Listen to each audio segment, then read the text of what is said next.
All right, everybody, welcome to a special episode of Thigh and Smy podcast and Bearski Film, um, also being streamed on Bears Country podcast channel. So it's being streamed on all three, and we welcome everybody tonight. Thank you for joining us because we have a very special episode because Virginia McCaskey and George McCaskey and the Bears organization have finally given us something that they might have never given us before, and that is a BJ. Dave, how do you feel about the BJ that we got today? Even coming from a 102-year-old billionaire, it's still a BJ, David. A nice little gummy. One of my favorite jokes is that pizzas are like BJs. There's ones you like more than others, but none of them are bad. So I don't know. I'm pretty mixed emotions on this one. I think it's a net positive. The jury is still out. I think just like Caleb, we got to give Ben Johnson like 2 to 3 years. Let's be patient, but I mean, net positives for sure. We'll get into the details after the initial reactions, but it's definitely more of a plus than a negative. Yes, sir. Karl, Nick, Thigh, and Smy. Thank you for finding the time to be able to do this tonight. Yes, we do love BJ, and that's right, everybody. Ben Johnson is God the bless new you, Tony Chicago Moy. Bears. Ben Johnson is the new Chicago Bears head coach. And so I know we've all discussed our different opinions on who we wanted. It was nice for the Bears to actually just pull the trigger and get this thing done. I think a lot of us were worried with all the candidates that they were interviewing that they just might wind up, you got to bring the picture back, Karl. They might wind up with Drew Petzing. Yeah, Paul. let me drive that point home though. So the Bears were so quick to act on this that literally in the post game of the Lions losing, Jay Glazer broke the news that the Chicago Bears were bringing in Eddie George. Yes, that Eddie George as a head coaching candidate the following day to satisfy the Rooney Rule, which is really fucking scummy, by the way. Here we are. Now we've got Ben Johnson, who is literally able to be signed today. It's as soon as it happened. The pen ink is not on the paper yet. It will happen tomorrow. But with how much pressure there's going to be on him for him to retract on this, I'd have to assume, and that's why we're live now, it's a done deal. Yeah, Karl, I thought it was a disgusting example of exactly why people hate the Rooney Rule. I don't know, Nick, what do you think about it? I mean, it was just it cut and dry. Like, okay, we need an African-American candidate as fast as possible. So, I think that was the way you got your camera messed up. That was sick. I think that was like as obvious as possible when immediately they saw you saw Eddie George come in as the head coach candidate being interviewed in person. A lot of people didn't know he was going to be in person, and then they ended up confirming that. I mean, it's a sick rule, I mean, you saw the Patriots do it. They brought in Pep Hamilton and Byron Leftwich in person, and then they hired Vrabel the day after. I mean, teams are just going to try to satisfy it just to get to who they want, which sucks. But I mean, it's a rule that's going to have to get rectified at some point. It's got to get changed in one way or another. I don't know how it can get any better. There's really no way of bettering that. I mean, at the end of the day, the better candidate's going to get hired. That's just I'm sorry, I just found this out real quick about Eddie George. He was like a summer training camp, like Bears. Yeah, he was there. He was at the Bears training camp. I remember that. So not only that, it was very like, hey, dude, like you want to do us a favor? Yeah, you want to come in and interview so that like we can just be compliant. And it was, which made it, I feel like makes it a little bit worse. But I mean, whatever. It does. I mean, it does. I'm pretty sure the Rooney Rule only applies to head coaching positions. I think so, maybe and GM positions. And so it does have a fault in the way it's being used. And I do think maybe though, applying it to even lower level coaching, even though it's still a shitty way of doing it, it still might actually help some of these coaches get jobs to then become, then be put in position to actually be real candidates for these head coaching jobs instead of being these, random interviews. I mean, you never know. A team might be blown away when they bring someone in. They're like, oh, shit, this guy actually knows what he's talking about and has a good idea. And it's possible. We really haven't seen it happen yet, though. I feel like we're really just beating a dead horse with the Rooney Rule because I don't think it deserves as much conversation as we're giving it. I agree. But at the end of the day, it's just like everybody should just interview Aaron Glenn first then. I mean, and then just move on. Because Well, you can see it's a real issue, Dave, because Aaron Glenn denied an interview with, I believe, the Patriots. Yeah. So the Jets, I thought, did something similar to this as well, but the Patriots obviously did it. They brought out Byron Leftwich out of the woodwork, so it's a scummy thing. The writing's on the wall there. It's something that shouldn't really be a factor. I agree with what Nick is saying. The best candidate should rise to the top, and that's it.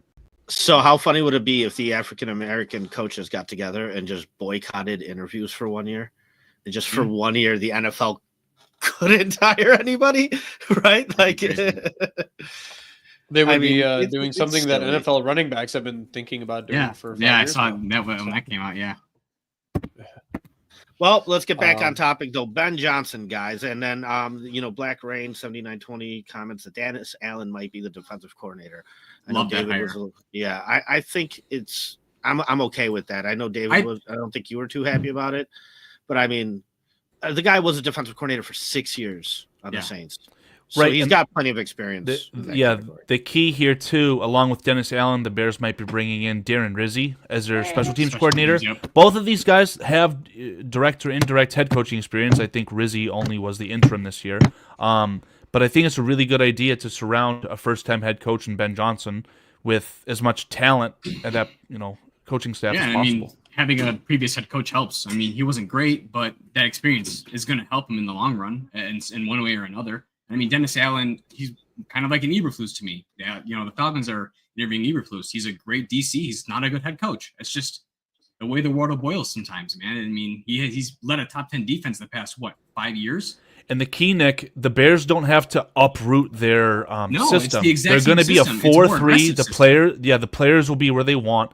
Now, I know me and Dave have talked about this. I want the Bears to play man coverage when it matters. I want Jalen Johnson on the best wide receiver when it matters. Things like that. So if that's what we're going to get out of it, Dennis Allen, the Bears have the talent. I've always thought that the Bears had a really talented defense, and we all thought that. That's why we retained Matt Eberflus. Obviously, Matt Eberflus chose to not be a good head coach, all that good stuff. But it's going to be really interesting moving forward, and I'm really excited, especially for this offense too. Mm-hmm. I mean, Dennis Allen, I have everything about Ben Johnson I can give you a positive and I can give you an equal negative.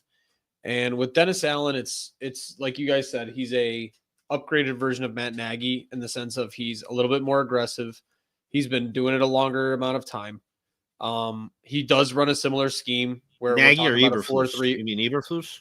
Eberflus, I'm sorry. All these fucking Matts and these stupid names are going to merge. But like Dennis Allen, he's running a 4-3 with an under-talented roster in the Saints for 6 years, and he's doing a decent job. It's what we've been asking Eberflus to do for a while. So the other part of that is he's had head coaching experience. Now, he's done a terrible job. Dennis Allen was literally the only guy neck and neck with Eberflus for the most obvious head coaching firing in the NFL.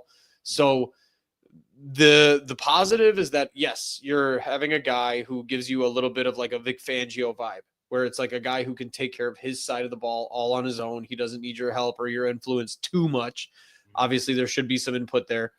But at the same time, it screams a little bit of Nagy with the island of misfit toys, where it's just a bunch of fucking dudes who got fired, including Ben Johnson, where we're talking about guys like, I'm sorry, Eberflus. Joe Brady's still in the playoffs, right? Like, say what you want about Joe Brady being 35 years old, and I get that and all that good stuff, but Joe Brady is still in the playoffs. Ben Johnson and Aaron Glenn are not. So you're taking coordinators that, are good, and I get that, and it doesn't necessarily mean that.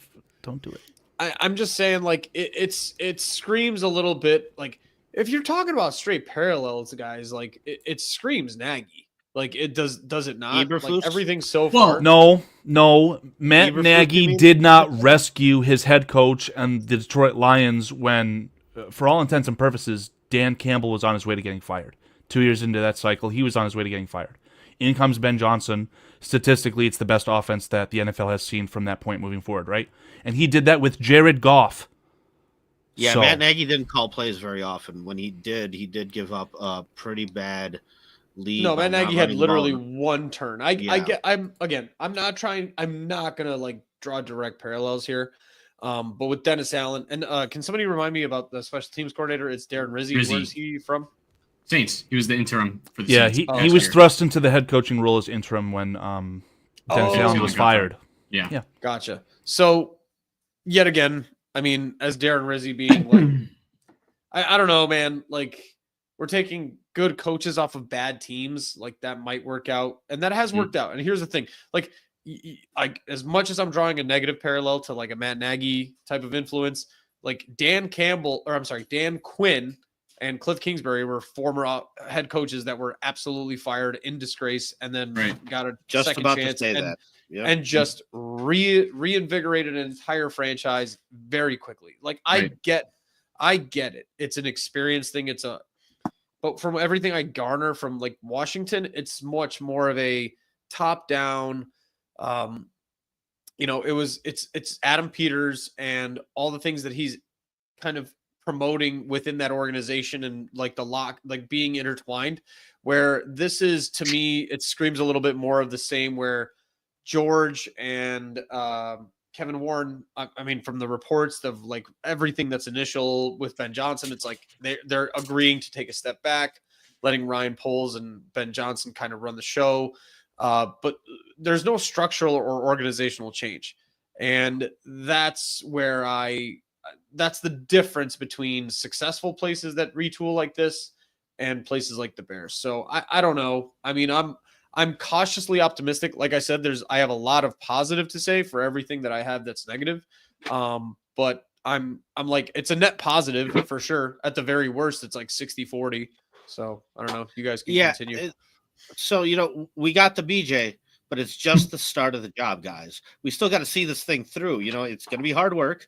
It's not going to be easy. Paul, we've got to reach the climax, right? We've got to climax. Have this thing splatter all over. I haven't even begun to peak. No, we want it to splatter all over the place. No, we're just edging at this point. Okay, we're soaking, and George McCaskey's vibrating the mattress. Yeah. But in all realism, I mean, I know my top guy was Vrabel. Dave's top guy was Vrabel. I think that was everybody's top guy. No, not everybody's. Definitely not everybody's. Maybe most. I'd say most. It was the overwhelming majority. Yeah. No, so I mean, like I did a poll on my channel, and the overwhelming majority did want Ben Johnson. Vrabel was the second. So it depends. I mean, it depends, but it depends, I guess, who you surround yourself with, right? But Ben Johnson, as much critique as I had for him, after Vrabel was off the table, start looking around, and it's just like, I really want a guy with experience. Yeah. However, it's not a bad move. I love Shorty's comment where he said, "I'm so pissed that I can't get excited right now. This team has given me so many black eyes. Yeah. Just don't trust them. They're going to beat my ass again." It's more like I'll believe it when I see it. Like I feel like a worm on a hook that's just being thrown into the lake over and over. And after the sixth time, I'm looking all decrepit, and you're just still shoving me right back on there, hoping to get a thing. And like David, you told me this earlier, you're operating off fear, right? So if we take that out of the picture, we just take today and moving forward, it's not a bad move. But if we're gonna, I think it's a step towards change, though.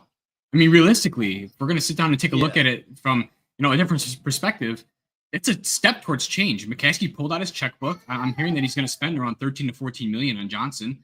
I don't think 5 years ago that's happening. Yeah, Nick, to your point, like Matt Nagy was not the overwhelming, like desired head coaching candidate when he was hired. Mark Trestman definitely was not that type of person. This is a different. But this is a different. This is a different type of move. Era of football, though. We're not abusing the Rooney Rule to go out of our way to hire the guy that everyone else wants. I can't remember the Bears ever doing that.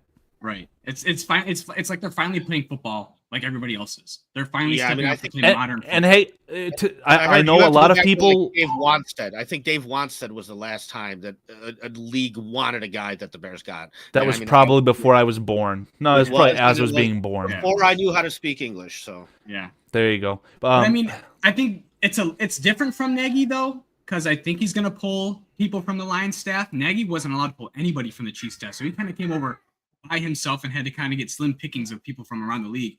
I mean, yes, Before you- Johnson's getting Allen and Rizzi, but I mean, Before you assume that, though, Nick, it's a highly unlikely. Only I agree. because It might be highly, yeah, it might be. with a defensive coordinator and an offensive coordinator being plucked out of the same team, like Dan Campbell's going to try to maintain some sort of version of course. consistency and all that stuff. But like more than anything, like, so I'm gonna give you like net positives, and then we can react to them negatively for sure. But like, so this is why I see so many like two sides of the coin, but at the end of the day, it's like always 60-40. So like when you say like, oh, the change is coming and the change is coming, I don't see that. The only reason I say I don't see that is because I've seen George McCaskey go through his cycle, and me and Karl have made jokes about it, where it's just defense, offense, defense, offense, defense, offense. And the only thing is, I would say like, and that's what I mean by that. Like, yes, is it a positive that, and I said this with Caleb Williams, I don't give a fuck about what any fan base or any team says. If they had the first overall pick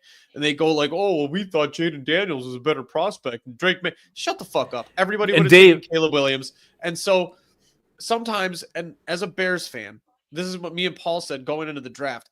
Stop trying to be the smartest guy in the room. Do what everybody else probably would have done, and that's take Caleb Williams. And granted, here's the issue with it. And that's why there's so many positives and so many negatives to every single thing I'm ready to say. The smartest guys in the room right now would have all taken Ben Johnson as their head coach, including Tom Brady, including the Raiders, including Shad Khan, including the Jacksonville Jaguars, including every single team that would have been interested because they were courting Ben Johnson. However, at the same time, the net negative, or whatever you want to call it, is you're competing with teams like the fucking Raiders and the fucking Jaguars for Ben Johnson. So it's like, unless you're praying that either team had a full culture shift thanks to Ben Johnson, you're in that category right now. It's Bears, Raiders, Jaguars. That's not fucking good company to be in. And we won the sweepstakes. It's like the fucking, it's literally Cartman in the Special Olympics. Like we won the tart off. Like, great job. Congratulations. And then that's why, like, Nick, when you say like, yeah, the winds of the change are blowing and stuff. Yes and no. Like, yes, it's important that the Bears were willing to spend some fucking money. Great. Congratulations. Like all I can do is give you a sarcastic clap for that, because it's a wind of change based on overcorrection, like George is willing to do. Good for us as Bears fans for bullying the fuck out of George McCaskey. That I'm so proud of that. I'm so proud that we bullied this fucking nerd. Like, I full stop. Sell the team. Sell the team. Yeah, we bullied this fucking dork. However, same thing. It's like I've said this with Karl multiple times. I've said this with Paul. Ben Johnson could have come into George's office, took a shit on his desk, and George would have overcorrected so hard he would have hired Ben Johnson no matter what. It's an overcorrection. They would have put it in a box and framed it. They would have framed the shit and then like put it in George's desk. However, I'm going to be consistent here. The consistent positive that I'm going to give them is the same way you did the right thing taking Caleb Williams and not being the smartest guy in the room.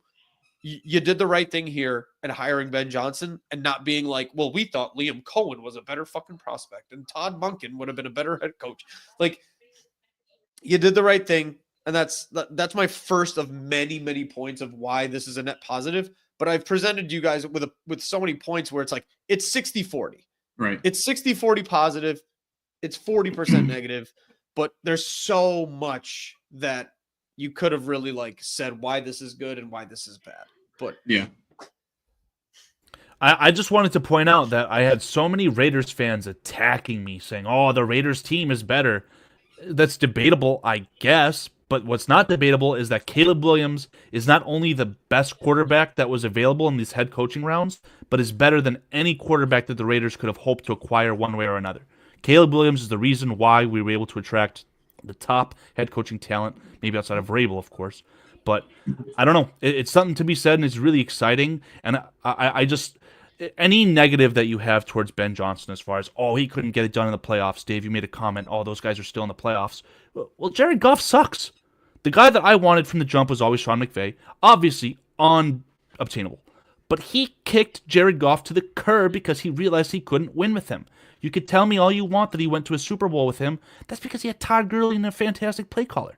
Yeah. But Caleb Williams is something that a lot of these guys would have only been able to dream about having the chance of coaching, and now it's going to be a reality. Now, in my opinion, I've always said it's the sky's the limit with this. It could bust out, and that's totally fine. Ideally, what the lineage is here now is you've got Ben Johnson and Ryan Poles linked to the 4th-year option or 5th-year option of Caleb Williams.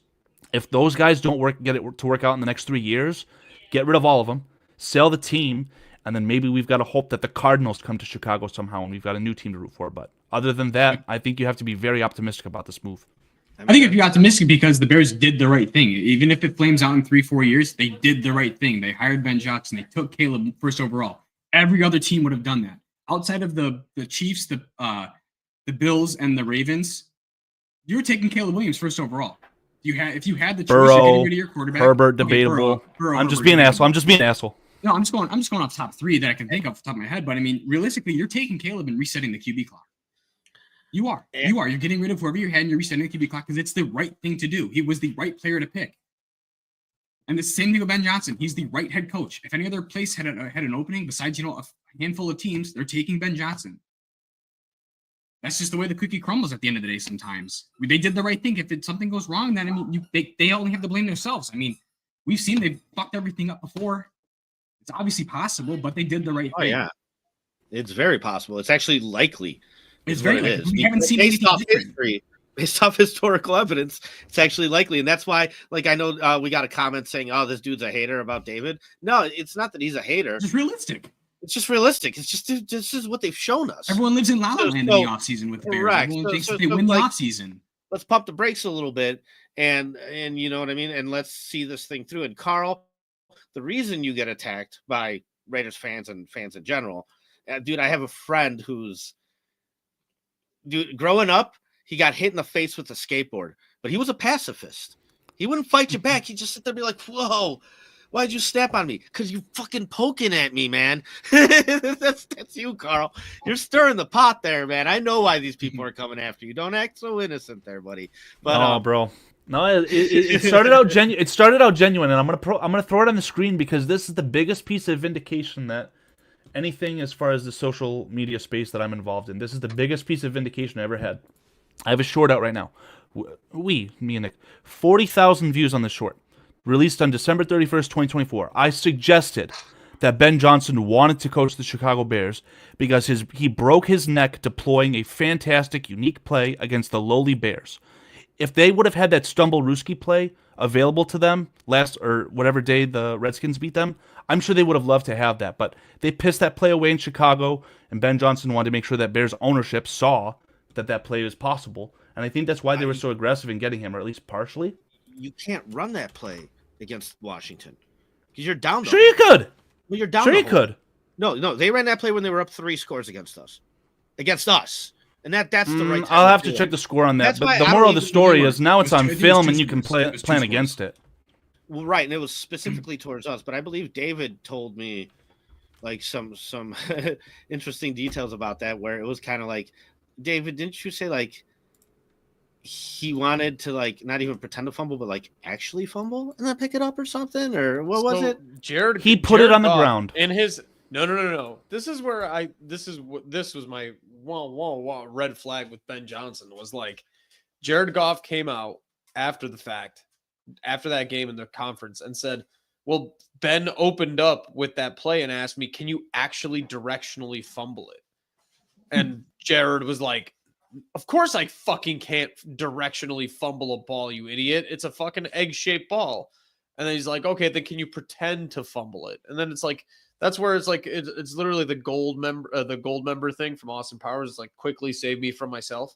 Like, quickly save me from, like, Ben Johnson needs to be, I hope that somebody is powerful enough to stop Ben Johnson from throwing a Roma Dunze touchdown to Darnell Wright, because he's gonna try. Because he you just don't want him to be too big of his. You don't want his ego to get too big. That's the thing. And I mean, the way that we've started the Ben Johnson era, where every 3 teams were trying to literally suck his dick off, it's not a hot start. I mean, it is what it is. Like, it's fine. He's probably, here's the thing, man. Like, you tell me we got Ben Johnson as offensive coordinator, I'd be literally, I'd be like, dude, we're about to be a top 5 offense. I just have Yeah. no idea what Ben What Johnson offensive could be as a coordinator? head coach. Oh, I understand. Okay. Yeah. So like, I mean, it definitely Ben says Johnson- something that he's been doing the play calling from the field, though. So I heard some interesting things today. And And one of the things I heard is, the fact that he took an extra year because he could have went off and gotten a head coaching position last year. He could have had said that Jaden extra Daniels year- last year. He said that extra year really helped him a lot in just thinking and mentally preparing himself about a program as a whole and what the details of that would look like, because he knows he's going to get a head coaching job now. Mhm. So he actually got a year to just sit there and be able to just mentally spend some time preparing for the idea of what it's going to be like. And so, when you do that, you do start to probably pay attention to different details. You probably have some different questions for Dan Campbell and things like that. So I actually found that to be a positive. It's like, good. Okay. So a lot of guys, like with Matt Nagy, you bring up the parallel. Well, he came here and he really acted like an offensive coordinator. That was the problem. Like, so you got to be ready. Like you said with Brian Dable got hired because he was a good play caller in Buffalo, but he came to the Giants. Yeah, but he came to the Giants and said, I know you hired me for play calling, but I'm not calling plays. I got other shit to do. Once that went downhill, he took play calling back. But initially he tried to do the right thing and be a head coach and not an offensive coordinator. And so that's that. And another good thing I heard was from Rex Ryan, actually. And this was a funny one. Rex Ryan was like, I would hire Ben Johnson over me. Yeah. He's like, and I think I'm pretty good. He's like, but I think this guy could be pretty incredible. So Karl putting up that comment made me kind of go back to, don't try to be the smartest guy in the room. And the fact that Tom Brady is pushing so hard for Ben Johnson does give me a little bit of positive mental state towards that. And then, like, again, what we keep talking about is the biggest hiccups of what's about to happen. Him hiring Darren Rizzi and potentially Dennis Allen. I'm sorry, what? That's a great comment, though, Tony Moy. And OBJ's for I'm sorry to cut you off. Yeah, he'll have to have his superstar, multi-million-dollar wife do that for him. Sorry, Tom. Tom Brady peaked at Michigan, by the way, guys, just so you guys know. Yeah, no, that's 7 Super Bowls. But like, no, dude, like him hiring Darren Rizzi and Dennis Allen, it is a huge positive. It's definitely a net positive. Like him being self-aware enough to be like, dude, I need help and I need 2 NFL head coaches or at least interim head coaches to be my offensive or my defensive and special teams coordinators. That shows some humility, that shows some self-awareness, that shows some knowledge. And that shows that, that's why Washington is what Washington is this year. Right. You've got 3 guys that are responsible for each division of that football, and they can kind of combine forces and pull it off. And Dan Quinn is probably the most experienced guy out there. Like, that's the issue with Ben Johnson, is he's not experienced in any fucking way, shape, or form. Like, that's that's my question to anybody who's so excited about Ben Johnson. Like, if you're a 10 out of 10 excited about Ben Johnson, I'd go like, why? What has he done that makes you so excited over if you heard Todd Monken was hired, right? Like, what makes you that much more convinced? So that's my only hesitation. I get it. I know what the arguments are on both sides. I get it. But like, spent the entire year, man. I spent all 2024 saying I hate the word hope. We're right back to it. We are right back to it in 2025. Pure hope. Yeah, I'm pretty sure Sean McVay was not a head coach prior to his great time so far in Los Angeles, right? Yeah, but he's so unique, Karl. Like, I mean, this guy, again, Ben Johnson saved Dan Campbell. The Lions were not in a good spot. You have whatever her name, Ford, come out and say, essentially, sorry. She did her best George McCaskey impression and said, sorry, we're going to get this right. I don't know who hit Dan Campbell, but he got lucky when he decided to thrust Ben Johnson into that role, and he capitalized. Something else I'm not hearing people talk enough about as far as acquiring Ben Johnson. I feel like Ryan Poles deserves his flowers. Ryan Poles maybe was playing some 4D chess, decided to retain Eberflus knowing that Ben Johnson was not going to be a head coach last cycle. I don't know. I'm just going to throw it out there. I still think you get Jim Harbaugh last cycle, though. if that's possible, but that boils down to the McCaskies cock blocking with their shitty hire of Kevin Warren, aka the preacher, who has it out for Jim Harbaugh, who's not at Michigan anymore because of that Big Ten scandal bullshit. So Nick, that's what killed that off. I agreed with you. We should have had Harbaugh, but then there is that narrative that's like, well, maybe it's not even possible. And the honest thing is Harbaugh has ties to this franchise. He's experienced this before. Right. And people usually say, well, he was literally their quarterback. No, he knows why he doesn't want to be here. I'll tell you that, right? So, that's true. But that was definitely, I think, the right way to go. And, Karl, with that being said, the problem is that I think Ryan Poles, his career leash, suffered so much this year. I mean, more than I remember for any GM. So if he's playing 4D chess, I mean, he really, really went out on a limb. But how negative was it actually, though? Because when all is said and done, the hardest thing to get right in sports, again, not football, not baseball, not soccer, the hardest thing to do in sports is to get the quarterback position right. Maybe he's not the smartest guy in the room, but he was smart enough to not be the dumbest. He got the quarterback position right. And at the very least, I think that alone deserves him to get a chance at a second head coach, one that he actually selected. And I hope that they come out tomorrow and they just completely squash any bullshit. I don't want Kevin Warren to preach to us saying, oh, I thank God that I was able to get this done. No, fuck you, guy. Ryan Poles was the mastermind hopefully behind this. And moving forward, hopefully they're able to coordinate with Ben Johnson. And let's fix these lines. Let's build inside out, whatever you want to say, right? The Lions have a lot of skill outside of their offensive line as well. Maybe the offensive line is making it look better than it is, but the Bears have the outside, in my opinion, already sorted. If they can draft one or two offensive linemen, a starter, a developmental guy, and hit in free agency, maybe this offensive line isn't as bad as you guys think it is, and a good caller, a play caller, can actually fix that and rectify some bullshit that we saw this year. I think the second that Chris Morgan's gone, it'll get better. What sucks, Nick, was that I'm pretty sure. Sorry, I've got multiple. Okay. I'm pretty sure that I heard that Shane Waldron was the reason they scrapped 2 years of progress under. Correct. Oh yeah, Morgan. I heard that. Yeah, I heard about that. So I have to assume that Chris Morgan will not be retained. And for the optics, right? We like to talk about the optics. It doesn't matter from Detroit. If you hire the janitor from Detroit and say that he's the offensive line coordinator, we are going to be so gassed up. We're going to go from 0 to 100 because that's, we'll just see that at surface and be like, oh my God, Lions have the best offensive line in the NFL. Now we got their coach too. Everything's going to light on fire at that point. But I'm watching good playoff football. Sorry, real quick, and just the under talented. Like at the end of the day, almost all offensive linemen are 6'4", 330 pounds. Like it just is what it is. Like, and it's not a physical deficiency. It's a gaps, schemes, positioning type issue. So chemistry. When I watch the Bears, and just nobody know, they're just like body, like grab them, body, grab them. Like there's no fucking scheme going on here. So I agree. Like I don't think the offensive line is nearly as bad as Again, net positives. I'm reading the comments, and people are just think I'm a fucking asshole, like thinking I'm just negative as fuck. Listen to what I'm actually saying. Like Dennis Allen is a huge upgrade. Darren Rizzi, huge upgrade. Ben Johnson, potentially huge upgrade. Like, Karl hates the autistics when he was talking about Shane Waldron.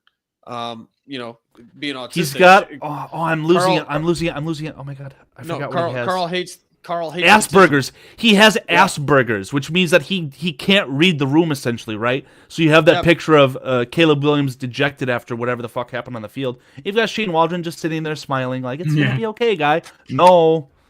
Yeah, no.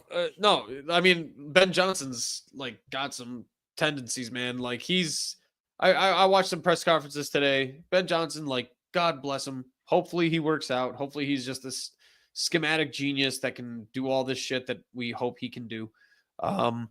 It's a net positive. It's still going to be a net positive, but I mean, I think there's minor changes that you're not going to see with Ben Johnson that you would have seen, for example, with like Mike Vrabel, right? Like you're not going to see the whole team get scrapped and like 10 guys get cut that you think that would not get cut. Actually, You're going to see just Ben Johnson build on this. Yeah, that's a really good point. And I haven't heard anyone talk about that, Dave. I think that if you were to hire Mike Vrabel would take this offensive line and say, you guys suck. You may even see like a left tackle, Braxton Jones, get traded because he just wants to cut bait sooner rather than later. And I think there would be a little bit more of a tear it to the studs approach. But Ben Johnson hopefully can take what's here and elevate it. Because again, we're talking about if this doesn't work out, the Bears are really going to have to make some wholesale changes yet again. You know, the model is there through Kansas City with the head coaches as coordinators. Like you have Andy Reid, you have Spagnuolo, and then you have Dave Taub. I mean, Dave Taub has never been a head coach, but that guy is definitely a damn good special teams coordinator. And you have Spagnuolo, who has head coaching experience taking care of the defense. You have Andy Reid, who's taking care of the offense. So, yeah, the more guys you can put on the staff that do have that experience, I think the better. And at the end of the day, you're not asking Dennis Allen to be a head coach again. You're asking him to be a defensive coordinator, which he did for years, and he's very experienced at that. And so, you know, the coaches don't play the game. The players do, right? So I think that's what I said. Like, you don't have to sit there and be the very best head coach. You just have to sit there and be good enough to put the players in positions to where they can be the very best player they can be. You know what I mean? And you know, it sounds easier than it is, obviously, but I think the issue that I have is, and, you know, I go back and I always think about this because I said this to David right before the season started. I said, look, we have a number 1 overall draft pick quarterback coming into what might be the best position or the best team any number 1 overall pick has ever come into. I go, and regardless of result, I'm going to make sure I don't forget this because right now I think Ryan Poles has done a decent job to get us to this point. Now you look at the results. Like I said, his leash shortened so bad, it doesn't matter. It doesn't matter what we thought. What matters is the results because it's a results-based business. So this is great. We can be happy. We can be excited. We got to see it, right? Like it's got to. This like excitement isn't enough for me anymore. Like it's got to go out there and get done. And that's where Ryan Poles will either get credit or blame. Like right now, sure, you could say 4D chess and all that, but like, no, we'll know into the season if Ryan Poles made the right move or the wrong move by hiring Ben Johnson. Right. So, based off who's out there, this just, in my opinion, this was just such a bad year for available coaches to. Yeah, and a lot of people said the opposite, Paul. Oh, it's a loaded class, all this stuff. Mike McCarthy, fuck you. Pete Carroll, go retire. Like, this was the best that the Bears could possibly do, and it's such a breath of fresh air to me. I do have a qualm with that, though. Mike McCarthy would not have been a bad choice. In all realisticness, he's coached a top 5 offense the past 3 years, minus this year. He's done a pretty good job in Dallas. He had the added benefit of coaching a team that played against the Redskins and the Giants. The Redskins are a little bit better. They probably don't have the best defense, but the Giants. I wanted a nice awkward pause before all 3 of us looked at each other and were ready to fucking kill Nick for saying Mike McCarthy is done. Nick, it screams for itself. You could say that McCarthy groomed Aaron Rodgers, but that'd be a lie. We both know that. All of us know that. Favre taught Rodgers. Rodgers carried fat ass McCarthy. And that's a lot of weight to carry, right? All those Portillo's beef that he would have been eating in Chicago, that's a lot of weight to carry.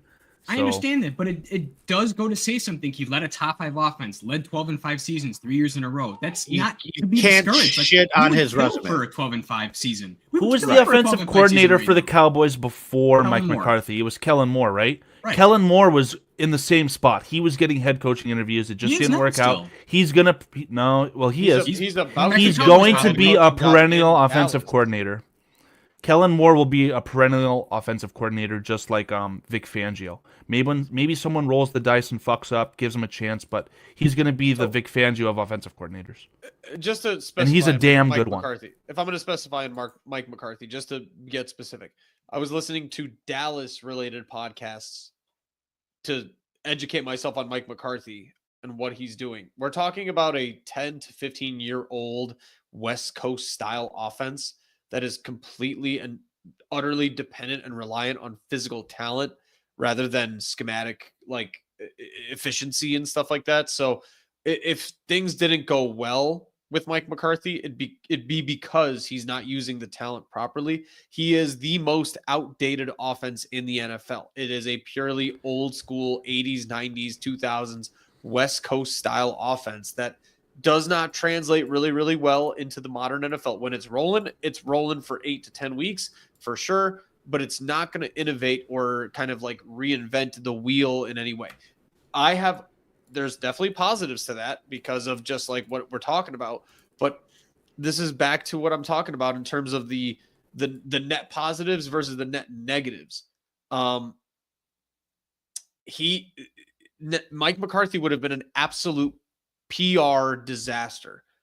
It would have been, everybody would have been upset about it. Everybody would have been sad about it. I don't think Caleb would have been okay with it. You'd have to convince the team to be okay with it. You'd have to bring in like Zach Martin as a free agent, and you'd have to bring in like veteran leadership and veteran players to kind of like preach Mike McCarthy's like methods and ideas for years to come. Right now, this is kind of where I would say like Ben Johnson is a net positive. One of the biggest things I said that realistically, and I said this yesterday before I even got Ben Johnson, to Karl and to Paul, it is a PR and a morale booster times 10. The whole team. You got Jaquan Brisker freaking out online. Karl Williams is excited. Caleb Williams is excited.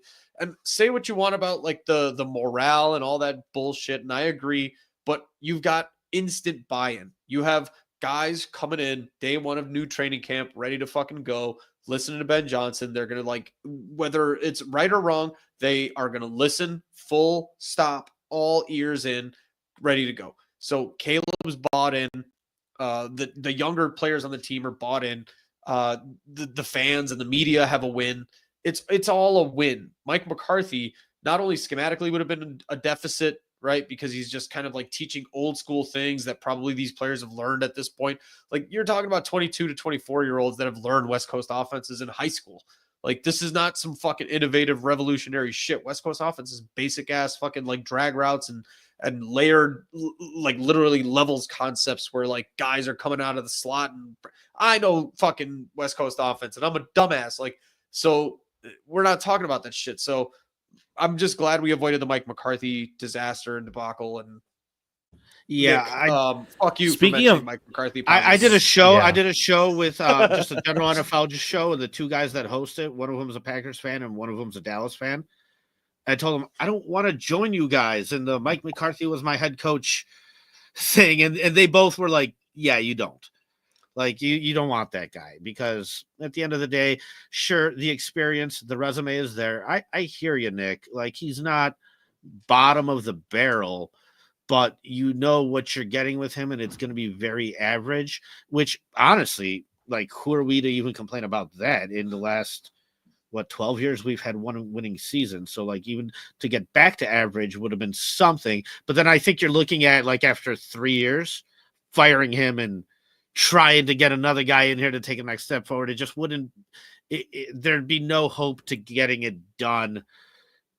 You know what I mean? To actually go through and complete it. Now a BJ, you finish that off. Yeah. Yeah, we need But this feel pretty good BJ at to the end of the climax. I'm going to have to pick out and choose out these little clips and make Mike it short. That's gonna McCarthy be would really, have been really a funny. Blumpkin. Yeah, Mike McCarthy is not a BJ. Mike McCarthy is the biggest Blumpkin of all time. If anybody So doesn't know who's what the a rim Blumpkin job is, in this agree with scenario? that. I can agree with that. Do not answer that. Now, the thing to cap off Dave's comments about the buy-in, right? The Packers, the Vikings, and the Lions only played one extra game than the Chicago Bears this year. And in some of these games, they looked bad. The Packers quarterback, at the very least, they looked terrible. The Vikings, they got erased, which is bullshit that they were able to have the opposing team galvanized with their natural disaster, whatever you want to say. And the Lions, I don't know if they were coming out flat because they had the extra added rest. Both of their coordinators were interviewing for positions, whatever the case is. But it's got to be really exciting to go from maybe 2-3 weeks ago saying, oh, the NFC North is the strongest division in the NFL, which I still think is very strong, right? But I can promise you, I've said this a couple times already, I can promise you well, maybe not. I want the Bears to do this, but I can promise you that the NFC will not be decided. The number 1 seed will not be decided by 2 NFC North teams battling it out in Week 18. That will not fucking happen. This year was an anomaly, right? These teams in the NFC, they're going to beat up on each other, and I don't know if they'll have records that were as good as they were last year. So I really think that the Bears have as good of a chance as anyone now, as things stand right now. You know, what's interesting is a while back I asked David, who's the best coach in the NFC North? And like, where does Eberflus rank? And David said, I can name you 6 better coaches than Matt Eberflus, because Brian Flores, Ben Johnson, along, you know what I mean? Or like, so at least now we've taken something away from the Lions. You're hoping for a situation like you saw in Atlanta with Dan Quinn, where, you know, the Falcons made the Super Bowl, but then Kyle Shanahan was their offensive coordinator. The second he left, all that success left with him. We're hoping that happens right now to the Lions, that like Ben Johnson is that guy. He is, you know, a good part of the reason why they're having success. And now statistics say that he is. Well, statistics, you got to go by eye test too, though. Like, I'm not going to take away from the talent. Eye test before. Holy smokes! I can't even think of BJ's name. Before Ben Johnson, Dan Campbell was on the hot seat. Now he could be the coach of the year. So that's the eye test. That's fair, and that's fair. I mean, that was the season they were started out 0-6, and they revamped and ended up finishing out the season. I think her name is well. Sheila. Sheila Ford cosplayed as George McCaskey and said, "Oh my God, I'm so sorry. Please don't sell your season tickets." And they figured it out. They got lucky. For me, the eye test is more like, I knew who Jared Goff was. I still know who he is. Same. How did you get him to that level? Like, for me, that's a big. He got a BJ. Jared Goff was an MVP because he got a BJ. I'm not going to put this down. We've got months and months to go, ladies and gentlemen. We're going to be talking about BJs for months. Start making the shirts. I love. Yeah. BJ. I love BJ. A goofy BJ. But that's where you're hoping that, you know, this is actually, you know, a lot of the credit. Like, we always talk about where the stink's coming from, right? Because we're always focused on the negative. Like, same thing. Like, you want to know where this credit is coming from. I personally never liked Jared Goff. Never really believed in him much. I was shocked he was able to consistently play at the level he's been playing. So, you know, props to them. Another thing is, like, you know, we talk about Sean McVay. Yeah, Sean McVay made a Super Bowl with Jared Goff and said, I need to upgrade there. Literally went off and traded for Matt Stafford. And so driving for my Ben point Johnson home. to take that guy that Sean McVay didn't even want and be able to at least get him to a point. Now, they didn't make the Super Bowl with him like Sean McVay did, but they were still able to compete with him and do that. So, like, in the regular season, those are some positives, right? Like, you got to be playoffs are where journeyman quarterback go to get exposed, Paul. Yesterday, prime example, we saw Jalen Hurts, a little bit exposed. He got lucky because of the great Saquon Barkley. Obviously, Darnold. Jared Goff, Sam Darnold. There's one other quarterback who I can't think of that absolutely has gotten exposed in these playoffs. But that's the thing, right? Like, Jared Goff was good enough in the regular season, but he was always that goofball. Jordan Love. Yeah, Jordan Love. Thank you very much. So you've got these guys lining up to the door for Caleb Williams. I think that hopefully this is the perfect match that, you know, we need. You know, I had a Packers fan arguing with me. He's like, well, Jared Love's only in year 2 if you think about it. He's like, he's in his second year. Oh, my God. No. You should get screenshots of that. You can't. 7 years old. No. But you can't do that. I go, because it's not about, like, you decided to sit him as long as you decided to sit him, but it's about what you're paying him. Right. You're not paying him like a second-year quarterback. You're now paying him, and because of the money that you're investing, you need a return on that. In the value has to be there, and I don't care what year he's in. If you're paying this guy this much, you need him to perform at such a level, right? So, you know, that's where we got to get Caleb to now. That's going to be the important thing here for Ben Johnson moving forward, because this is what we're all in on. We are all in on the quarterback. We are going that route, and thank God we need to thank get Caleb God Williams we didn't bully polls out of here to allow Caleb Williams to have some scrutiny. Because imagine Caleb Williams follows the career arc. I don't know if Dave, you said this, the Baker Mayfield career arc. I'd be dead. That's where it was going. That's where it was going, though, Karl. Like for sure. So, like, you got to hope that you get this thing stable enough and consistent enough to a point where when it's time to pay Caleb Williams, he's going to be worth paying. Period. Right. Like that's the important thing. Not only that. I mean, to the idea of like maximizing, I said this to you guys in the group chat the other day. Whatever Caleb does in the next 1 to 2 years is who Caleb Williams is going to be. Mm-hmm. So you, regardless of what your outcome is long term, if we don't get a nice BJ with Ben Johnson here, like in 3 to 4 years, you can reevaluate, you can dump him, you can move on. But as long as he's put in some good tendencies to Caleb Williams and Caleb Williams looks happy, let's say we're looking back on this, and I said this to Paul, I think Kyler Murray is what you're looking at. No, more than that is like, let's say you go, okay, Caleb Williams is, we've been 7-9 the last 2 years, but Caleb Williams has 4,000 yards and 30 touchdowns each year. So Ben Johnson isn't a good head coach, but he definitely got the most out of Caleb Williams. At that point, Caleb Williams can move on from Ben Johnson and kind of go on. But what you did here was you got a media win, you got a public relations win, you shut Caleb and his dad up, right? And so you, that the you next groomed time the quarterback. and you groomed the quarterback. So like, look, next time Caleb is going to re-sign, but whoever the next head coaching hire is up to the management, not to Caleb Williams and his dad. But like really what you did right now is Karl Williams is going to shut the fuck up. Rome Odunze's dad is going to shut the fuck up.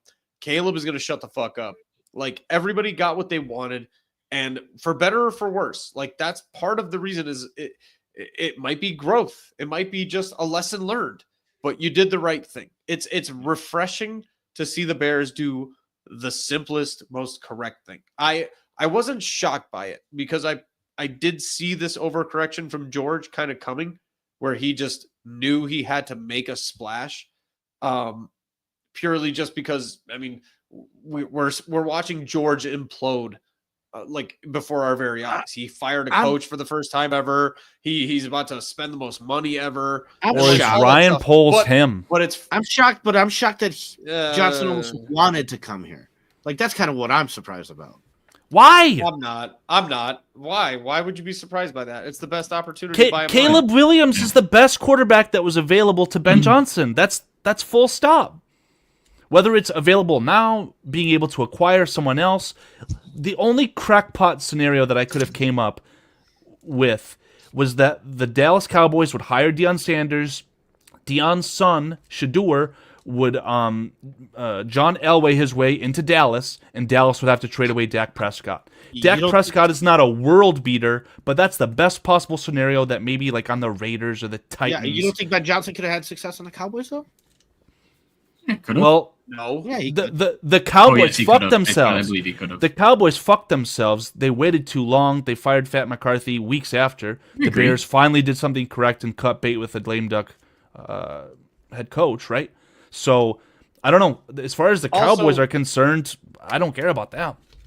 Also, with the hints that Ben Johnson's camp, like, this is one of those, like, let's go back and look at what Ben Johnson's camp, right? Like, his agents and all that dropped hints towards. It was all hints towards the Bears because that was kind of the point, right? Which was, hey, like, I need clear hierarchy here. I need to know where I fall into all this and blah, blah, blah. Like Jerry Jones is like Johnny Walker Blue coked out ass walking in and like dictating what Ben Johnson's about to do the next year or the next 5 years. Like Ben Johnson would never go there. Like it's a non-starter to talk about Ben Johnson's success in the Cowboys. Like the only pie in the sky really was Tom Brady because Tom Brady might have like charmed his pants off, like realistically, or Trevor Lawrence would have been like a potential better case scenario than Caleb Williams in his mind.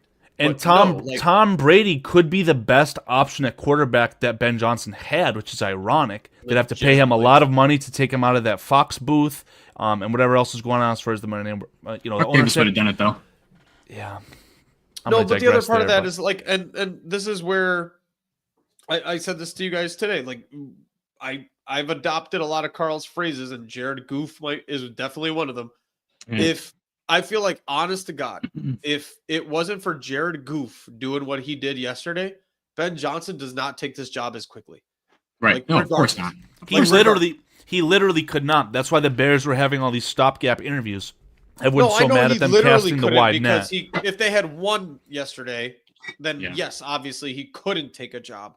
But legitimately, I think even if they lost and Jared Goff had 3 touchdowns and no interceptions, but they lost somehow, he would have had a little bit more contemplation behind leaving Detroit, or where he could go, or what he could develop, or the level of talent he could get out of a mediocre quarterback. He'd reevaluate, and he was just like, yesterday he probably went like, Last fuck straw. this shit. This is what I had to deal with So Detroit, and now it's like, now I get to just, you know what, I'm gonna take what I already know. I know what I could get out of a guy like Jared Goff, and then now I get to do that with Caleb Williams. Yeah. So that's where I think, honestly, the Lions losing to Washington was probably the best case scenario for Bears people who wanted Ben Johnson into getting Ben Johnson. If it didn't happen the way it happened, I don't think you get Ben Johnson. It's such a quick turnaround, because when did they lose? It was Saturday night, right? Yep. So Sunday he's like, fuck, I gotta think. And then you've got the news of the Bears. Actually, it was Saturday night. Literally 2 minutes after Eddie the game George. ended. The running back, Eddie George.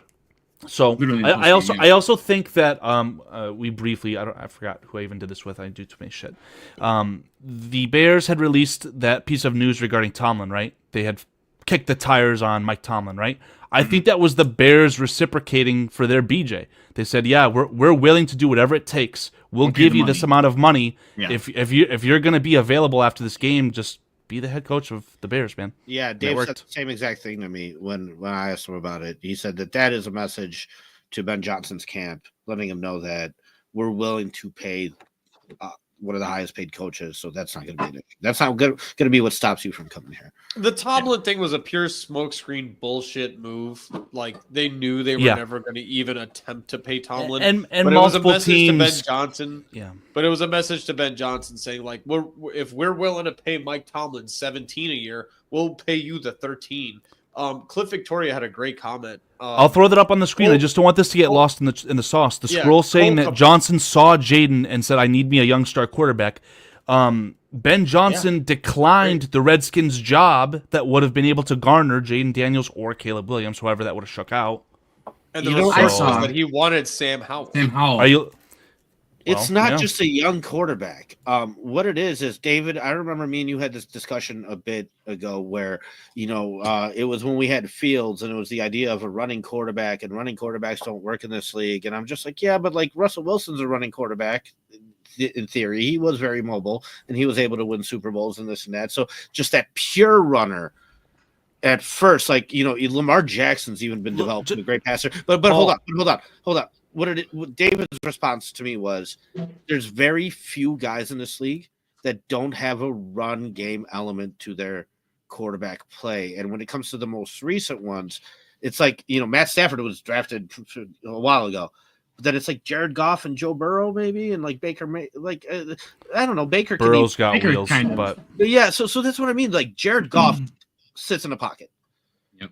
He might be one of the last like pure pocket passers that you've seen in a long time, whereas a lot of these other guys at least have the ability to scramble off. The four quarterbacks in the championship games is Jalen Hurts, Josh Allen, Patrick Mahomes, and fucking Jaden Daniels, all that will run for 50 yards or more. They're all lethal with their legs at times when they need to be. Yeah. So I think you just mentioned the 4 teams remaining, right? The 4 teams left in the championship games. That's why they're here. It's good. This is the new age of quarterback. And Caleb Williams and Lamar Jackson, as far as their running abilities, apples to oranges. But Caleb Williams is the closest thing to a Patrick Mahomes, in my opinion. And his wheels are definitely something that Ben Johnson will be able to add into his offense that otherwise with Jared Goff definitely could not have that. And it's not even his wheels. It's his elusiveness. Like, he'll have a guy draped on him, he'll throw him off, or he'll get around him somewhere somehow in the pocket. I mean, kind of like how Fields did. Fields was very good at doing that. He wasn't a great quarterback, but he could get out of a sack. Same thing what Caleb Williams does. He's very elusive. He's very bottom heavy too as well. He's got strong legs. I think that's apples to oranges in the sense that Fields was just elusive, period, as a running back, dare I say. Caleb is So very one elusive, cut too. and out of the pocket, and he's running down the field. Well, that's the difference, though. Caleb looking to Williams throw the ball. literally evaded, I think, 50 sacks. I And know still Paul looking to throw loves the to ball. bang the I love drum. that. Caleb Williams, most sack quarterback since Yeah. David Carr, Derek Carr, whatever those bozos, It you know? makes Well, sense, Carl. he also avoided the most sacks in the NFL in a long By time. double of And the next person. yes, and my gut told me that Caleb Williams would be able to maneuver the pocket and overcome a weak interior offensive line. I was wrong in a sense, but the more I'm thinking about this, if Ben Johnson can have his scheme, his concept translate to a Bears offensive line that just a couple years ago had a quarterback run for 1,000, they literally acquired the record for most rushing yards in a Chicago Bears season, granted with an additional football game to be played. But the Bears' DNA, in my opinion, their offensive line, they can run the football. So if that scheme gets applied and you get a running back, we'll talk about that maybe in a second. We've got a good picture I got to show you guys. But a running Ben game that Johnson can used to take... work with a guy named DeAndre Swift. Yeah, I mean, DeAndre Swift is going to be a very good second option for the running back that we're going to draft 10th overall. But son of a yeah, I bitch. can't wait to get in all seriousness, give Caleb Williams a legitimate run game, and maybe he'll be able to flourish as a passer that way. We don't have to break our necks and trade everything away for Will Campbell and Calvin Banks and all these tackles. No, let's run the ball You don't have first. to trade away though for that stuff. Minus No. the offensive line. The mock drafts I've seen Here's- 10. The Bears draft 10 tackles. It's suicide fodder. Sorry, Dave. With a good scheme, like this is why I was talking about like part of the scheme. I don't think any part of the Bears has ever been as bad as anybody tries to make them out to be. And with a good scheme, they definitely upgrade. Like there are schematic things where it's like this play is designed to last 3 seconds. Yeah. Right. Like this play is 3 seconds or get rid of it. And that's something that Caleb Williams has just not comprehended in his first year in the NFL. It's just not been handed to him. So like that's a big upgrade in and of itself. The other part of it is like, can you imagine like the BJ that Cole Kmet can't wait to get Oh yeah. after with Ben John? Like the happiest We're talking about person in the Sam room right now Laporta should being be a top Cole 5 Kmet. tight end. Like the Cole happiest Kmet's person in just the as room right talented. now. The happiest person in the room right now should be Cole Agreed. Kmet. 100% Like by a agreed. mile, by 10 miles, by fucking country miles. So Like, underused what? this year. Can I tell you guys Like- something that really impressed me when watching these playoff games with Jaden Daniels and the Washington Commanders?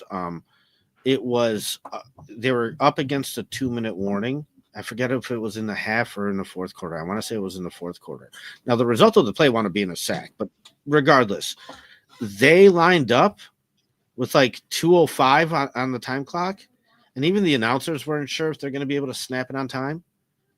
But like they lined up, got ready, set, hike, ball came out at like 2:01. And it was just like so smooth, nonchalant, no worries. We know what we got to do.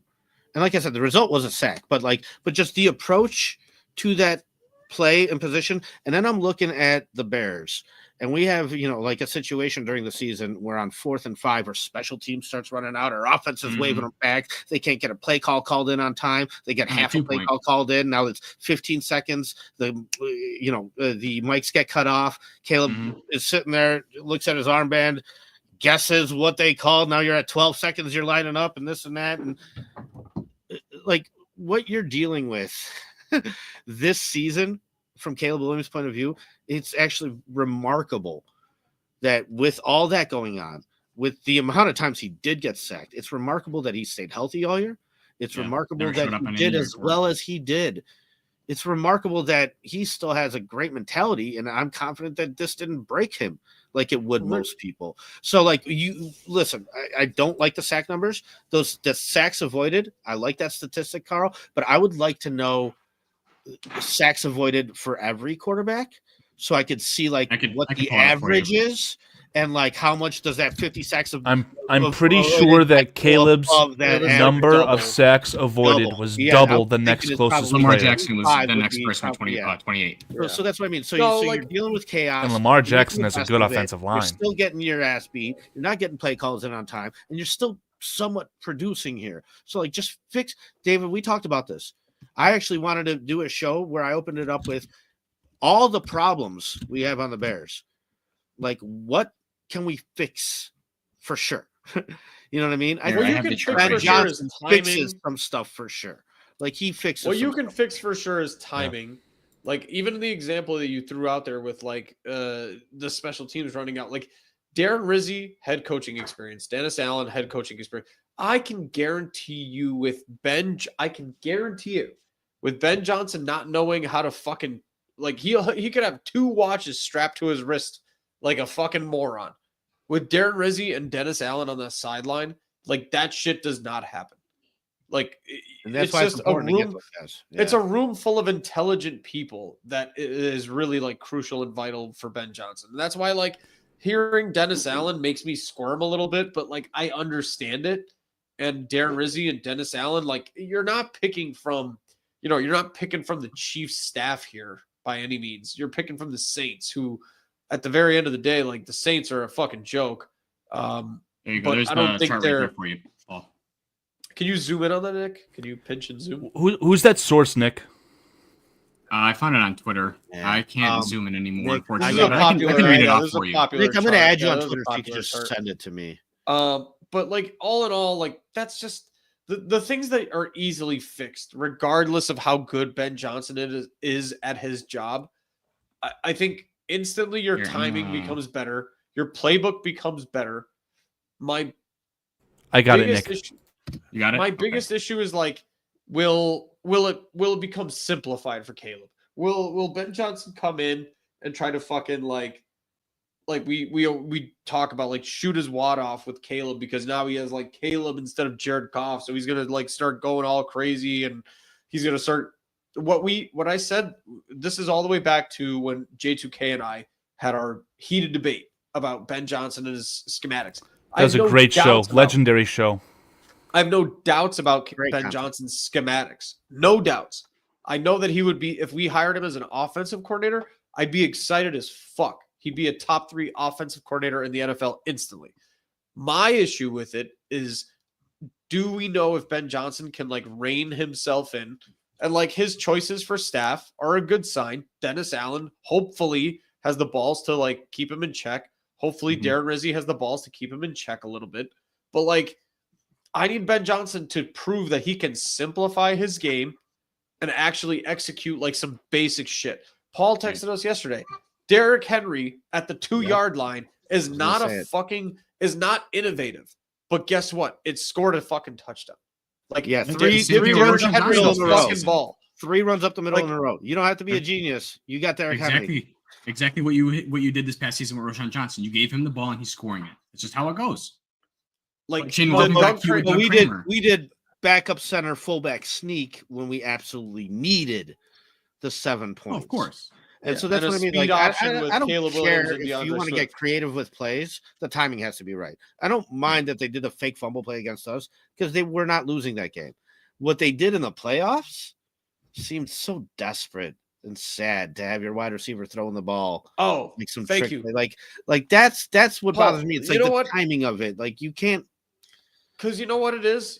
I'll tell you exactly what it is. Because I thought about this so hard after I watched that Jameson Williams pass like 3 times. So hard about BJ. It's either desperation or it's overconfidence. It's cockiness or it's desperation.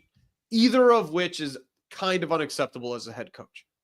Right? Like Dan Campbell, we said this from the beginning. 2 years ago, you can pull it up. Me and you never believed that Dan Campbell thing was sustainable. The 4th downs, the rah-rah, like him crying about how much the guys were trying really fucking hard and I don't know what to do. Like, the big ups happen to be big downs now, right? Like, yeah. It works when it works. It works when you're succeeding. When you fail in the divisional round of the playoffs, like, dude, I promise you his fucking, like, guys, this coffee stain fucking Monster Energy, brown teeth motivation is not going to, like, it's not going to work next year as well as it did this year. It just is not going to work. It's a fact. But at the end of the day, like, like you need Ben Johnson to be put that back up, smart, intelligent, basic, like be what you need to take what Dan Campbell was doing over there, take it a step back. Honestly, do not copy Dan Campbell. Do not. Like take what Dan Campbell taught you and take it like 10%, 20% down. I like Dante. No, the ink is not dried. Sorry, Paul. The ink is not dried regarding Mr. BJ Ben Johnson. But if everyone's reporting on it and everything's lined up, he's got the cap off the pen. If that helps. Yeah, Where's King Buka? I haven't seen King Buka. This is interesting because one, it talks about, it shows you the positions that these teams put their quarterbacks in. Two, it also kind of shows you the talent of being capable of avoiding sacks, because it does take some talent. Like, Justin Fields was very good at avoiding sacks. And like he played behind a similar offensive line here. So, these problems, but like at the bottom, you had Patrick Mahomes only avoided 8 sacks. How awesome is it when your team puts you in a position where throughout an entire season, you only have to avoid 8 sacks? He got sacked a lot. I'm pretty sure. He did, man. But nowhere near the numbers of Caleb, right? So dude, pain is a real thing in this league, and so is health. And like these guys' bodies do give out after a while and things like that. Like if you want long-term success, man, you're going to have to keep this kid upright. You cannot, I stress this, underline it. I mean, I'll live and die by this. You cannot mimic those numbers at all next year. Like Caleb cannot be sacked more than like 30 times next year. You can't do this to this kid. And if you do, you're going to fall into a situation where the arrow starts pointing down at some point. Like you can't put him in these terrible situations where not only is he getting sacked, he's also having to avoid sacks. Like that needs to clean up. And if it does, I mean, man, we saw what this kid can do in this chaotic situation. Yeah, like you give him some structure and some stability and some consistency, and maybe we may really see him flourish under that. But like I said, the name of the game now is really just grooming Caleb. It truly is. Definitely starts with the offensive line. Like you got to keep him upright, man. I agree. I think the logical thing will be a lot of fun because I'm seeing people put in the chat like, oh, we're talking about free agent acquisitions, right? Ronnie Staley, I believe, is a tackle. Josh Sweat, absolutely. I'll pound the drum for him. He's fantastic. Let me put a player out there. Mekhi Becton of the Eagles. Yeah, it's definitely an option. And Dave, this would be a fun one for you because I'm pretty sure you've talked about Cam Jordan.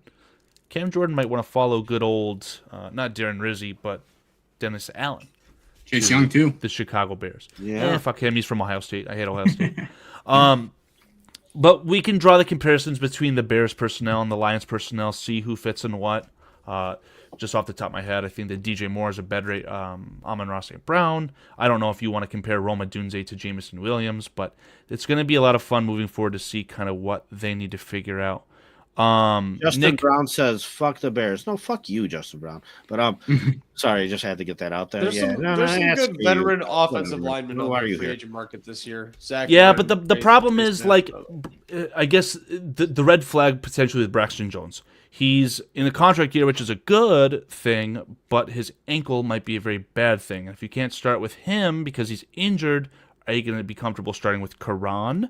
Are we going to have to acquire another tackle as like a depth piece?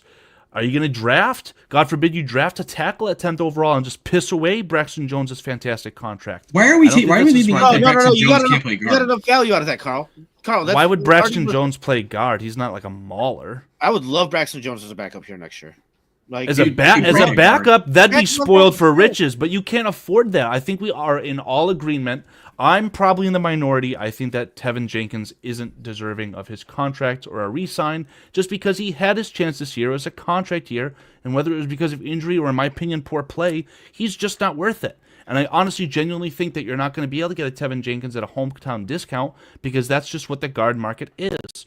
You've got these random average guys like Robert Hunt making $20 million a year. Same thing with the guard and the Broncos.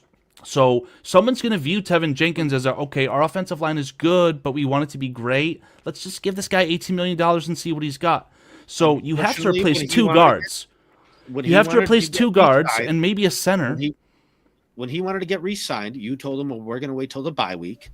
and he waited till the bye week. And at that point, the team was not doing very well and collapsing. And like those negotiations went to shit. He's got the leverage on you. You have necessities. You can't replace all of them. You're going to have to overpay him. He's not. That's why Coleman Shelton. Breaking news: Coleman Shelton is your starting center. I'm sorry to burst your bubble on that one.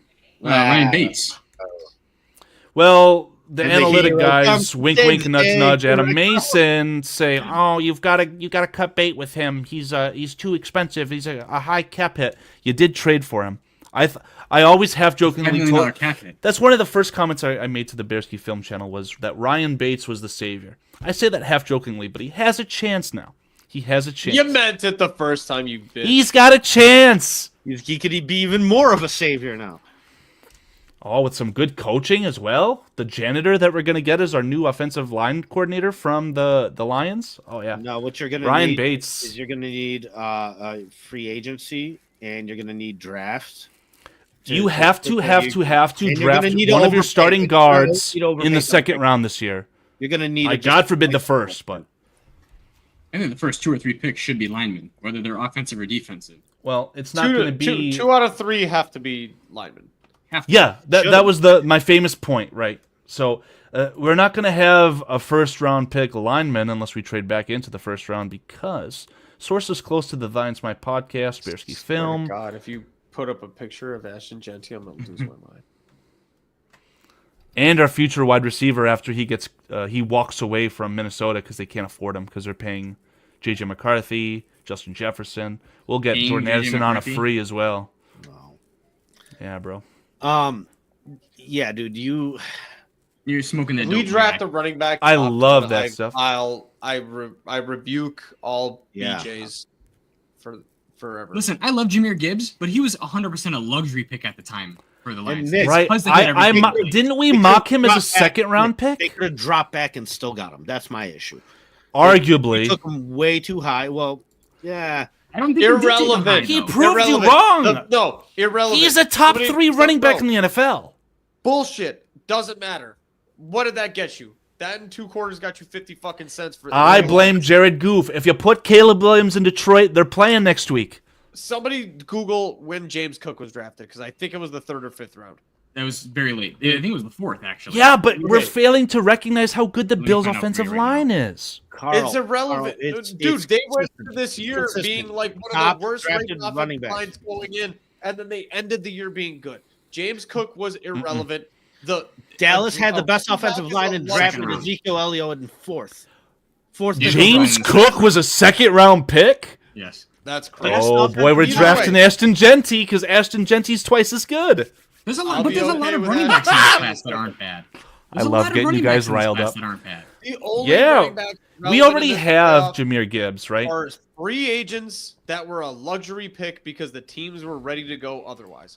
Saquon, BJ gets what BJ wants. For him. Otherwise, dude, fucking DeAndre Swift would have had 1,500 yards on this fucking Eagles line. Saquon had 2,000. Hold on. Hold on. He's exactly 25% worse than Saquon Barkley. That is exactly. But my problem with that comment is the Eagles' offensive line, which DeAndre Swift played behind last year, was very much so worse because they no longer have a Hall of Fame center. Yeah, but Cam Jurgens is also a great all-pro center. Exactly, and Cam Jurgens. No, he's a fucking product of the system. No, he is not a Hall of Famer. I will fucking fight you to the death. Anything, Carl? Yeah. Carl, you're proving the point of why a system makes people better on offensive line. Cam Jurgens could have gone to any other fucking team and been Karl Jurgens, the fucking. I think that Saquon Barkley is elevating Cam Jurgens. Get the fuck out of here. Hey, Kansas City drafted Clyde Edwards-Helaire at the end of the first round. And he's a pipsqueak out of the league. They just cut him this year.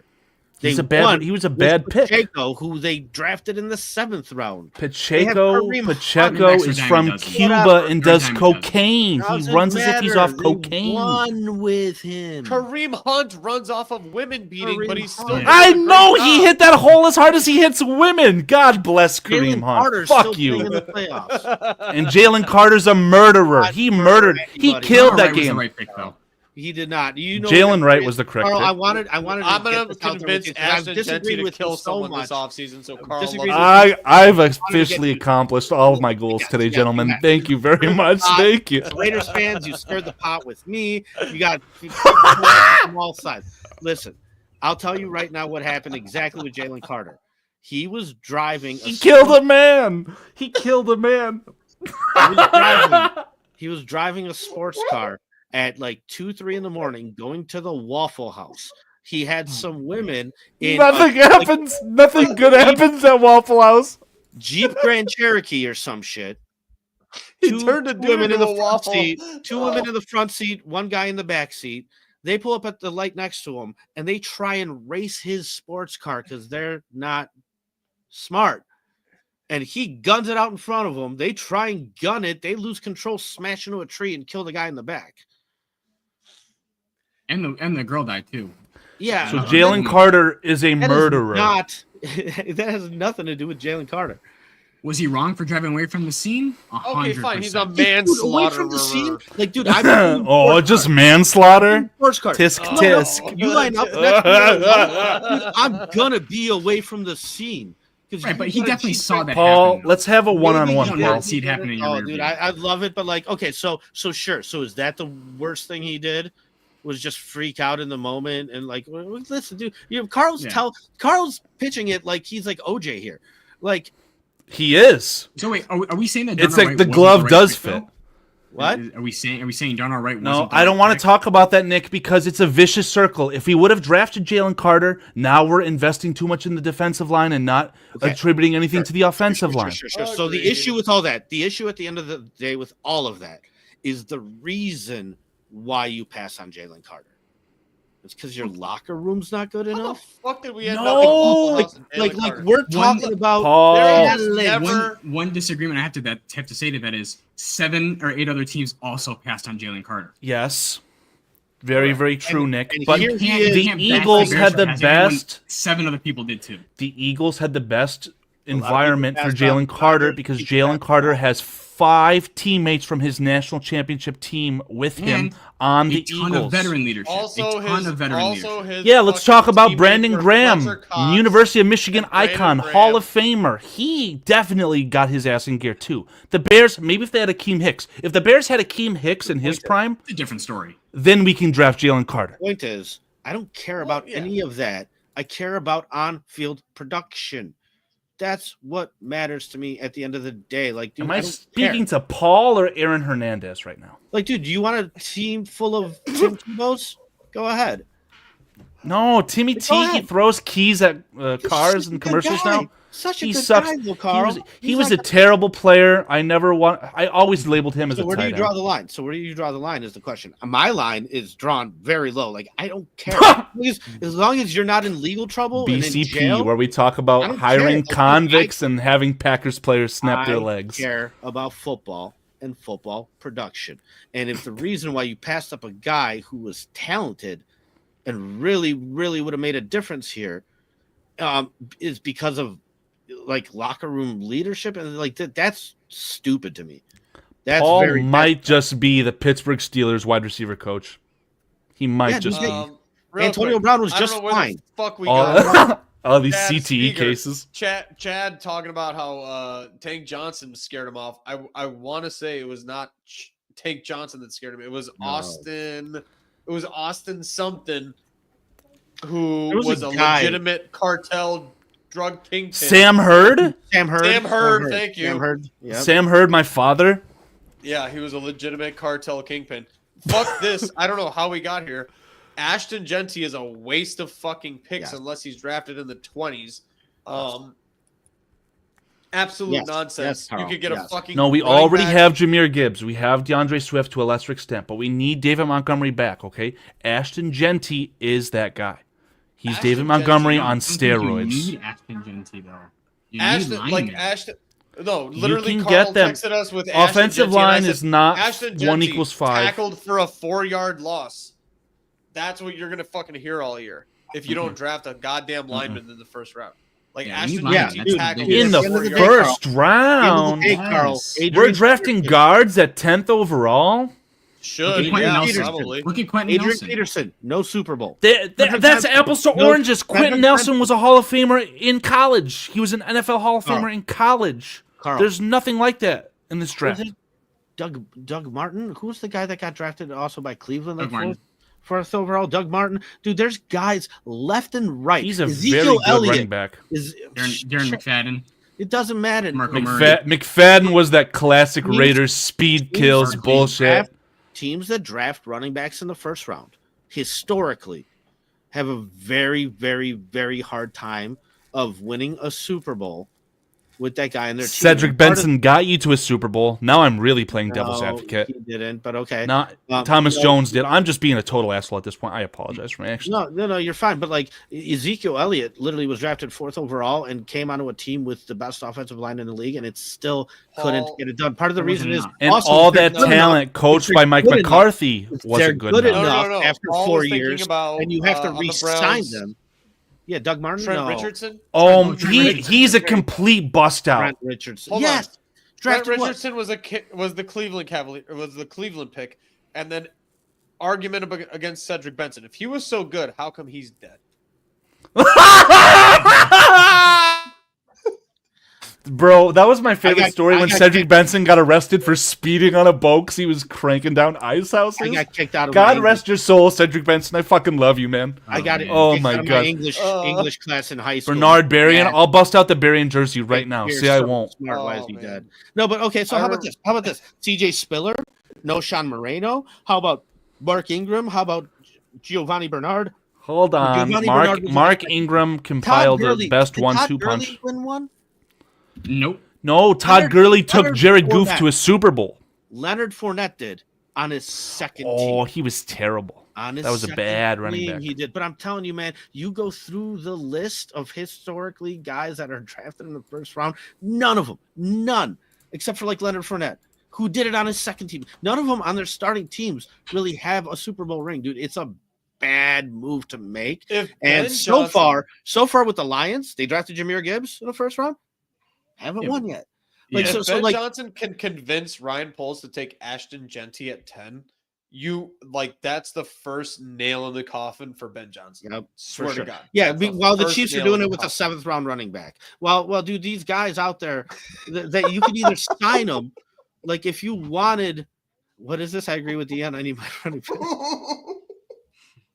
Dude, the scrolls has been killing it, man. I've not done the statistical research on which running backs have fathers and which ones don't. But isn't that piece of shit running back in Green Bay that got drafted by Oakland? Isn't he one of those? He's a first round pick. I hate Josh Jacobs with a burning passion. But what I'm saying is, like, dude, it's such a no. Bad move. He's the father that beats the kids. That's the I'm done. I gotta pull myself for this. Like Adrian Peterson worked out. Adrian Peterson was a good running back.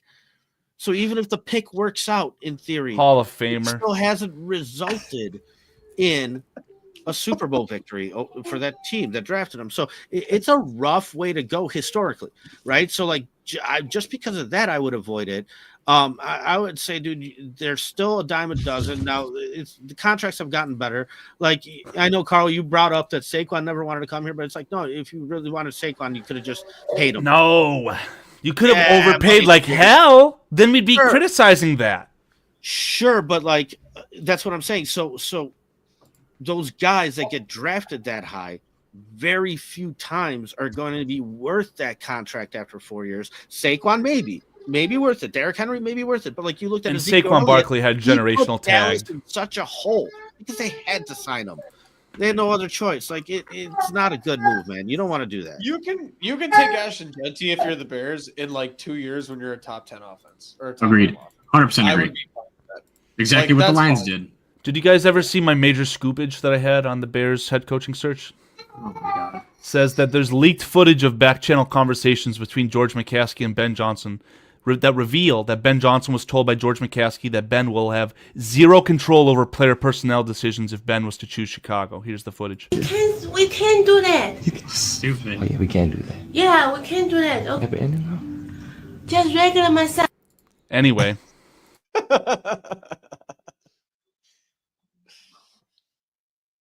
God. Nick, Everyone's gonna stand still after my bullshit. That's amazing. No, but I mean, jokes Amazing. aside, first 2 picks out of the 3 have to be linemen, whether it's offensive or defensive. It has to be. There's really no other way of going about it. And I think your first round pick has to be an offensive or defensive lineman. It doesn't really matter. You can't go skill players here. You got all the skill you need. Now it's time to get the lineman and work the trenches like Poe said he was going to do in year 1, and hasn't done it since. So I guess Nick, I don't know if you've done any mock drafts. I just did one with Adam Mason. What are you looking at as far as like ideal candidates at 10th? You got to look at Kelvin Banks, Will Campbell, Mason Graham. I got bad news for you regarding Mason Graham. He's not going to be there. I know he's going to be the first overall pick in the NFL draft, but he's not going to be the first. But yes, he is. Next, the Titans are not taking a defensive lineman. The Titans will get scared and not do any homework on any quarterbacks. They'll sign Aaron Rodgers or Sam Darnold, and then they'll fail to trade it out of first. They have Jeffrey Simmons. Why would they go another defensive tackle? I've got some more breaking news. Mason Graham is twice as good as All-Pro Jeffrey Simmons. I don't know about that, but Titans are going to take a quarterback. Browns are going to probably look at quarterback, probably look at Travis Hunter. I mean, Mason Graham's probably going to be gone, but it's got to be an offensive or defensive lineman. I don't care if you take fucking Tyler Brooks at 10th overall. Who? The guard out of Alabama. I don't care. You need to shore up this line, whether it be offensive or defensive. You need to work the trenches like the Eagles have, like the Chiefs have been doing. You have to do it that way. That's why they're winning franchises, especially the Chiefs. Yeah, it's ironic because the Chiefs have like arguably debatably a terrible tackle room. They don't have a terrible center. They don't have a terrible guard. No, they have the best trio of interior linemen in the NFL. Exactly. But the Chicago Bears have better tackles than both positions than the Chiefs. I wouldn't call Braxton Jones better than their tackle. Carl, I have to do this. Can I share my screen with you real quick? Yeah, man. I have to be the one to throw it up, but I'm very nervous of this. This is part of my problem with what I was saying. Like, so far, so good with what I was predicting of the most cookie cutter. This is the most cookie cutter. Just a quick part of it, yeah. Let Dave finish. Ryan Poles. This is the most cookie cutter Ryan Poles offseason that we're going to see ever. Oh yeah. It doesn't matter who's available at 10. You could lose the top 3 tackles in the draft in 1 through 9. Ryan Poles will take the first guard off the board, the first center off the board. He's going to do the most cookie cutter bullshit of all time. Ben Johnson is step 1 of cookie cutter bullshit. But like you said earlier, it's not being the smartest guy in the room. It's doing the right thing. Yeah. You don't have to be the smartest guy and take Ashton Genty. Do the right thing. Yeah, sure. We need it. You need a left tackle. Historically, a guard. You don't take a guard at 10. You don't take a that's fact. But you take a left tackle, David. Of course you don't. But if your left tackle's available, you take them. No, I agree. If they're good enough. Will Campbell or Kelvin Banks is there. You're submitting the card the second your pick is up. Nick, any other closing thoughts? I know that you've got to get out of here, man. Yeah. No, I mean, I want Nick to see this though. I do. All right, let's see it. All right. Here we go. On Twitter last night? Yeah. Did you tweet, "The kids of South Park are retarded homos who can't play music"? Oh, it's so laggy. Do you want me to try sharing it? Yeah, it's so laggy. Let me try sharing it. Paul. I did see that tweet live. That was funny. Oh, it's so good. No. Paul sent me a more customized one for this. Let me see if I can get on the with screen. Karl's face. Oh my god! I just saw the Redskins logo, Paul. But all in all, I mean, it's exciting. Ben Johnson is very exciting. I mean, yeah, it's more of a got to see it before you believe it kind of thing with the Bears. It's how it's always going to be until we see it. I don't know, man. I mean, they did the right thing for once. I mean, they weren't the smartest people in the room. They did the right thing. Did you read what Mr. Hankey tweeted last night? Tweeted? Christ, dude. Everyone's really mad at you. Were you on Twitter last night? Yeah. Did you tweet, "The kids of South Park are retarded homos who can't play music"? Why would you tweet that? All the kids are really pissed off. It was a bad attempt at a joke. I'm sorry. Will you please tell the kids I didn't mean it? What do you want me to say? The fact is, I couldn't sleep last night, so I took some Ambien. You ever take that stuff? It turns your brains into oatmeal. Please. No, I love that. That's awesome. Yeah. It's facts, though. I was off the Ambien. It's funny. But yeah, no, I mean, it's just you got to see what happens in the offseason. You got to see what Ryan Poles does. see what happens, come March 13th when the league year starts. Does he go and get a lineman? Does he go and get, some defensive linemen, some edge help? I mean, it's. And the most exciting part about free agency, in my opinion, is there's going to be a name or two, or hopefully three, that no one would ever think is going to hit free agency, right? The center of the Bills. We never thought Mitch Morse would get cut, right? Flip side of the coin, Trey Smith, I can promise you, will not hit free agency. Yeah, no, he will not be a free agent. Or... Yeah, the black magic, just like the Chiefs did with Chris Jones, you will not see Trey Smith. So let's move on from that. And what other offensive lineman can we get? Zach Martin. I hate the idea of signing a tackle right now. The only other part of that I do like about Ben Johnson is the part of the motivation and the morale boost you get within the organization of the Bears. There's some fucking people in the NFL who, now that Ben Johnson is the head coach, would be willing to sign with the Bears that wouldn't be before. 100%. 100% agree with that. Absolutely, yeah, because the shitty scheme that you saw with the offensive coordinator Waldron that you fired, it's a whole new ball game. You had JSN coming out and say, "Hey, I'm never going to play for you," or "I hated playing for Waldron," whatever. It's the exact opposite side of the coin. Nick, do you got to get out of here, man? Yeah, I have to get going, guys. Sorry. Alrighty, well, it was a really good experience, Nick. For those of you who are watching right now, this is being simulcasted on 3 channels, including the Thigh Smite podcast. Smy, Nick is the other half of the Thigh. Hopefully we can see some more of yourself, Nick. You're a little bit of a ghost. Yeah. All things totally understandable, but we'll talk about that in the back channel conversations with Mr. McCaskey. So appreciate you, Nick. Of course, thanks, guys. I'll try to be around more Take often. it easy, Nick. Later, guys. Nick. Carl, I got a little story for you. What's going on? Regarding your hate with autistic people. Hey, no! I have to shoot that down right now. There's no hate towards that. Dude, let me finish. Okay. I don't hate no one. I don't hate no one. Regarding except Aaron Rodgers. On autistic people, right?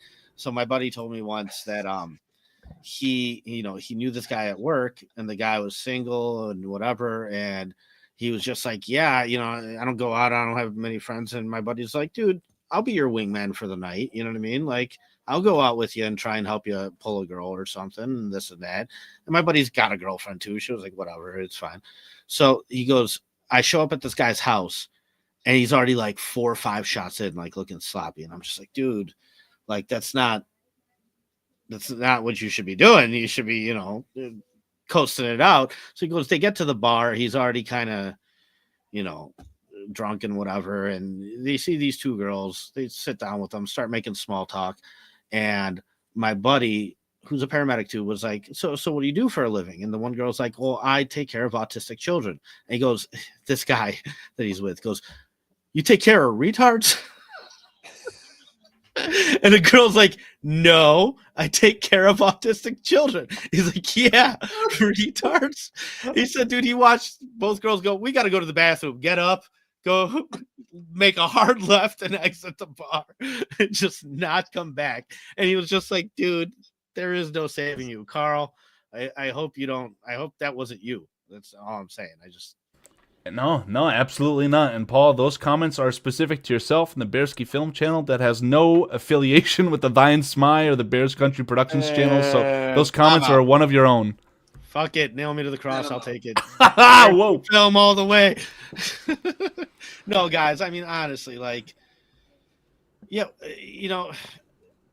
what's your problem with Shane Waldron? Why do you bring that up then? Why, if it's not a problem? Why? Because it was something that maybe was missed and just overall contributed towards his demise. I don't think that the Bears ever fired a coordinator in season, aside from maybe what happened with Alan Williams. But Alan Williams was coordinator by name, not by trade, right? So Alan Williams quit as well. He wasn't fired. Of course, yeah, sure. Thanks, George. But seriously, I mean, that's just how bad Waldron was. I don't care. I just think that genuinely that trait of his contributed towards maybe some of what we saw.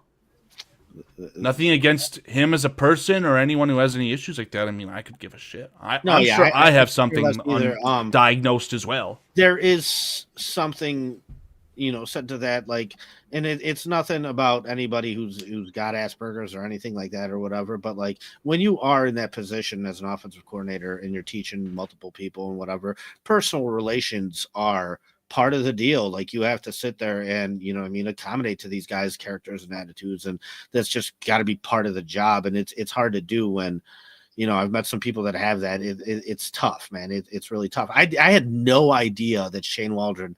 I thought you guys were even joking, and then I wasn't sure, but like, it makes sense with that picture when he's smiling and Caleb Williams just like get me out of here or whatever, like sitting there with his head hung.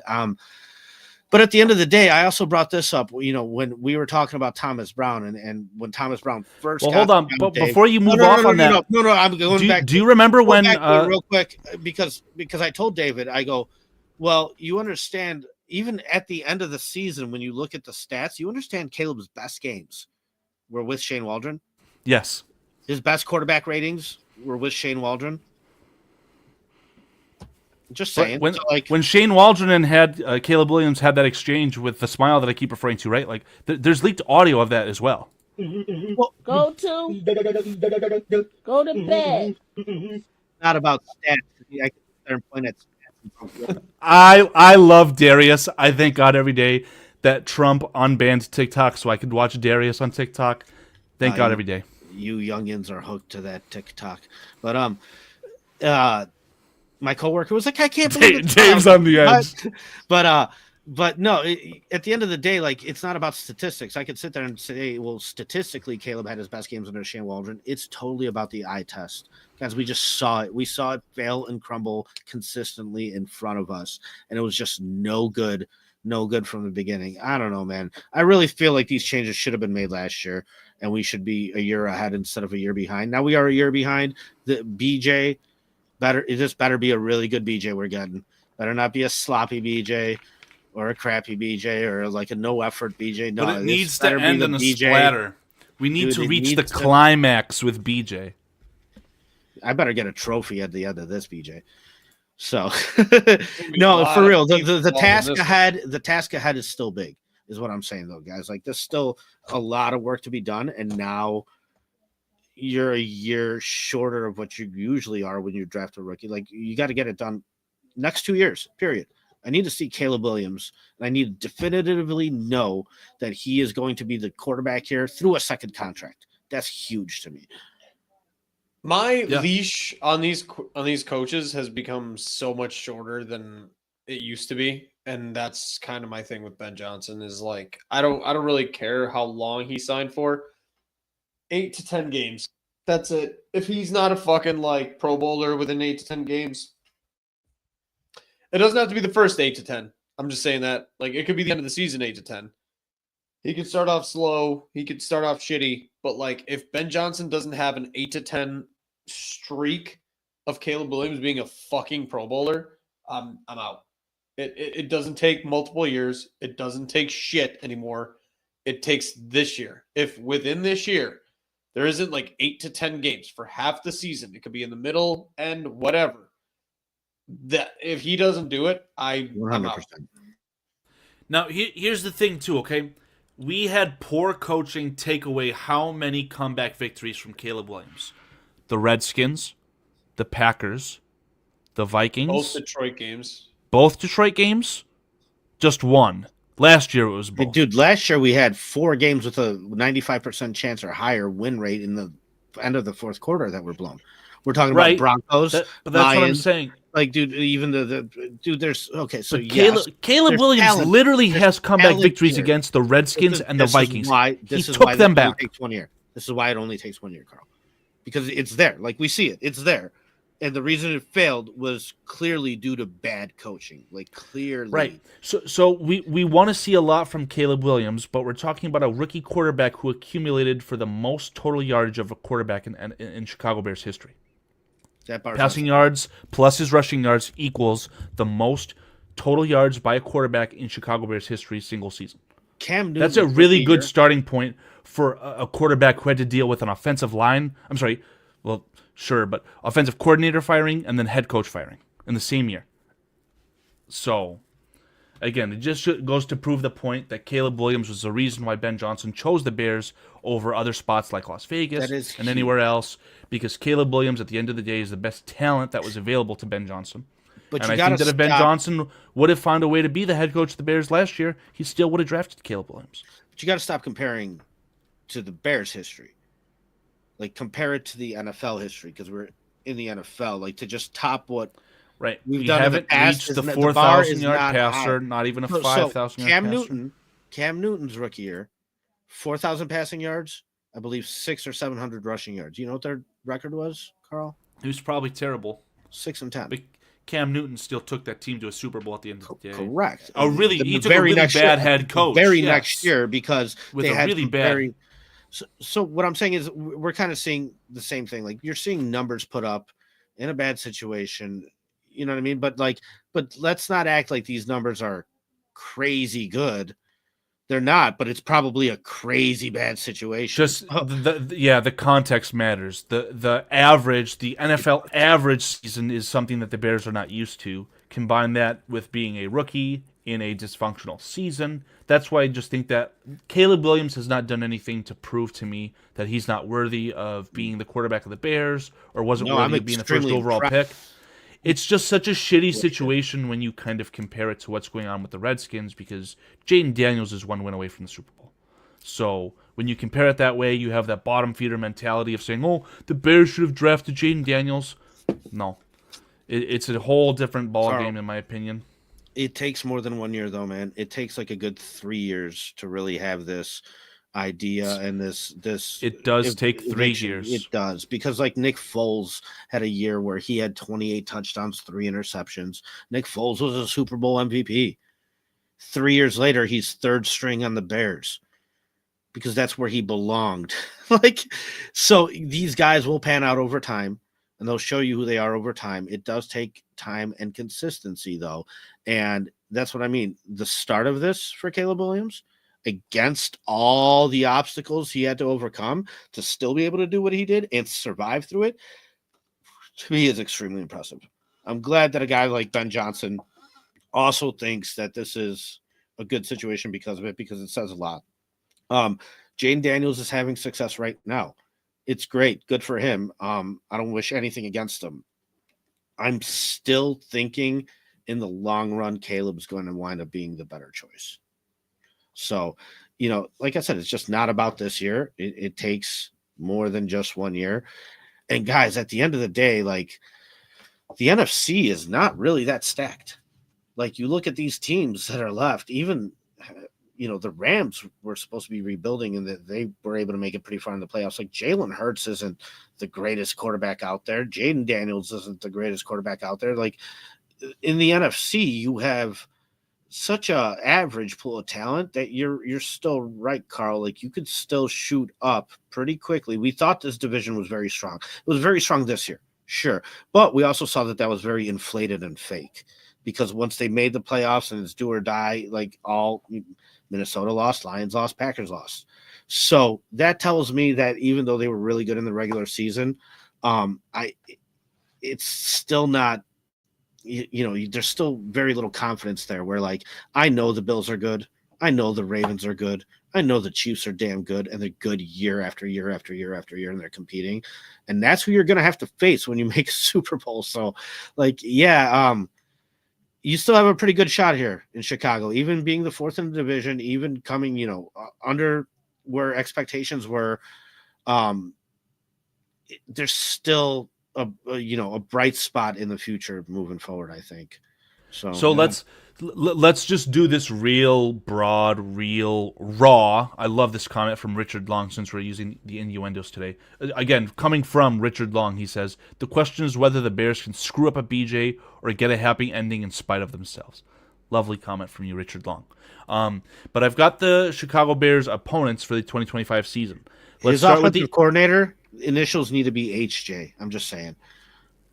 That would be so if the BJ doesn't work, the HJ tier. Will finish it off. That's top tier. God bless you, Paulie. I'm sorry. Sorry to cut you off. No, nothing to be sorry about. So let's start with the Chicago Bears and what we think their record could potentially be in the division. You've got 6 games, 3 against the deflated Lions, 3 against the 6 against the Lions, Vikings, and Packers. Any suggestions as far as what you think their record would be next year? 2-4, 3-3. Oh my God! I predicted 4-2 this year. So We wound up the 1 cool and thing 5. about hiring Ben Johnson is that we start to drain the brain. I was right the first time, right? You took away what I think equated to all the success on offense for the Lions. They've still got talent. It's still intact. The offensive line will still be just as good. So they're going to regress, in my opinion. I don't know how many more wins that gets the Bears. But now we're talking about their defensive coordinator's gone. And it's going to be weird because you're going to have a much worse defensive coordinator probably, but you're going to have a lot more talent because you're actually going to be healthy. So the Lions get worse, in my opinion. The Vikings are up in the air with their quarterback situation. Sam Darnold went from a $50 million a year quarterback to a $25 at most $million a year quarterback just because of 2 games. And the Packers are the Packers, but Caleb Williams is undefeated so far in Lambeau Field. But you know why it's hard, Carl? Because I have a tough time predicting exactly where this team is because the failure was not due to talent. The failure was due to effort. So, like, easily. No, well, effort as well. Like, at the end of the day, the players are out there and they're the ones that have to get it done, right? So, like, the coaching is what initiated it. But my problem is, like, okay, so if you do pull it off against Washington and get that win, if you then do go off and beat the Packers game came down to a blocked field goal at the end, right? If you right, wind but up, you can point to coaching saying not getting to the right and I hash, hate doing getting the your shoulda, yards. coulda, woulda. If we could me have too. beat these teams and blah blah blah. No, we did what we did, and I get it. But just like taking a step back and saying, well, if this team was 6-2, if this team was 7-2. You would have gotten a much stronger effort against the Lions and the Vikings than you did this year. So that's why I have a hard time kind of like sitting there and predicting that because it's like, okay, the start of the season next year is going to be so crucial, so important. Like if you start 1-3, I'll give you a 1-5 division record again. But if you start like 3-1 and you got some motivation behind this thing and it's early and dude, you might be able to pull off 4 wins in this division potentially. And I know I'm going between 1 win and 4 wins, and that's a pretty big gap there. But I don't think the Packers are that good. I think, dude, it sucked. I thought Minnesota was going to be the worst team in this division this year. I was waiting for it to blow up all year, and it didn't. Like throughout the season, they kept playing well, and I still, in the back of my mind, think that there's a chance that whole thing can derail a little bit, especially if they do start. JJ McCarthy, they're going to have to go through some slumps with him. I think this division is still very competitive.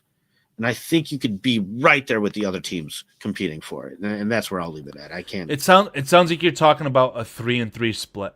Yeah, teams regressing where I feel the from best. An overinflated record, and the Bears hopefully will play up to the talent that we think that they have. So we're talking about a 3-3 split. Now we're talking about home games against Dallas, New York Giants, Cleveland Browns, Pittsburgh Steelers, and the Saints. You're not going to go undefeated at home, Paul. But you could definitely get 3 to 4 wins out of those 5 games. Yeah, but you asked me last year, give me one for sure win on the schedule. I would have pointed to the Patriots. Yeah, it's ironic, isn't it? So, yeah. Like, we could do this, and we could say, we could try and project it, but at the end of the day, you don't know until you're there in that position, right? So, I'm just discovering that the Bears play in Las Vegas against the Raiders too. How are the Ben Johnson stands of Las Vegas going to turn on him when the Chicago Bears go to Las Vegas? We're going to need Adam Mason to pull up in full force. Might have to get into some fights and save us. I mean, that's going to get ugly in there. What's crazy to me though, Karl, is like you still could have rattled off a couple wins here and there. Say we win 8 or 9 games, you still could have been 4th in the division. That's rough, man. No, because you'd be stealing wins from the other teams. I mean, ideally, maybe one from the Packers. Yeah, so you leapfrog the Packers and maybe you beat Washington, as the you beat Vikings. Cardinals, and you beat the Patriots. And those are your other 3, and you're right there with 9 wins. With the thing with the Vikings too is Kevin O'Connell has this insane record in 1-score games. It's just like obscene how many wins he has versus defeats. when is that going to come back to average? I don't care if they didn't do it this past year. I don't know. It feels like something has to break there. All I've I been wanted waiting to for it kind to of break for 2 years. all though, I man. wanted to let me cap that off for anyone who is listening as well. Then again, the away schedule outside of the division. You've got the Ravens, the Bengals, the Eagles, the Redskins, the 49ers, who are not going to be injured again, and the Raiders. So while the home schedule looks very favorable, the away schedule does not. So are we going to be anticipating and expecting the playoffs off of one good old BJ? You probably are. I think at this point you do have to start talking about playoffs because that's what this offense is capable, at least according to Ben Johnson. You'll have hopefully enough investments made at the offensive line to rectify that situation on paper. It's going to boil down to, can Caleb Williams pull the strings, be the dynamic quarterback that I think that he is, and start to get some wins in the division. Ideally, you'd go for in the division, but I'll digress there. Yeah, I don't know how much more time you have, but if you want to end it soon, I don't know. I could keep talking though. I don't care. So we can. If you had like a final thought you wanted to rattle off. I mean, I do, and it's kind of just on the same point. And it's the same thing that David said right before he left. That 1 year, like I'm tired of this. Like we were in the same spot as Houston. A year later, we're still rebuilding, and Houston's a playoff team. We were in the same spot as Washington. A year forward, we're still rebuilding, and now Washington and Houston are playoff teams. No, next year, like do or die, man. Like go in there, get the job done. And in today's NFL, it's totally possible. Even I thought you were going to take Kevin Warren's quote and say that a year is a lifetime. No, yeah, he could say all he wants, but dude, that was a great response to the question, though. Honestly, for everything he could have said, that was a good response. But no, in this league, man, you should be able to turn this thing around in a year. What Sean Payton's done this year on the Broncos is a master class that should go down in history of how you take the very worst situation possible in the NFL.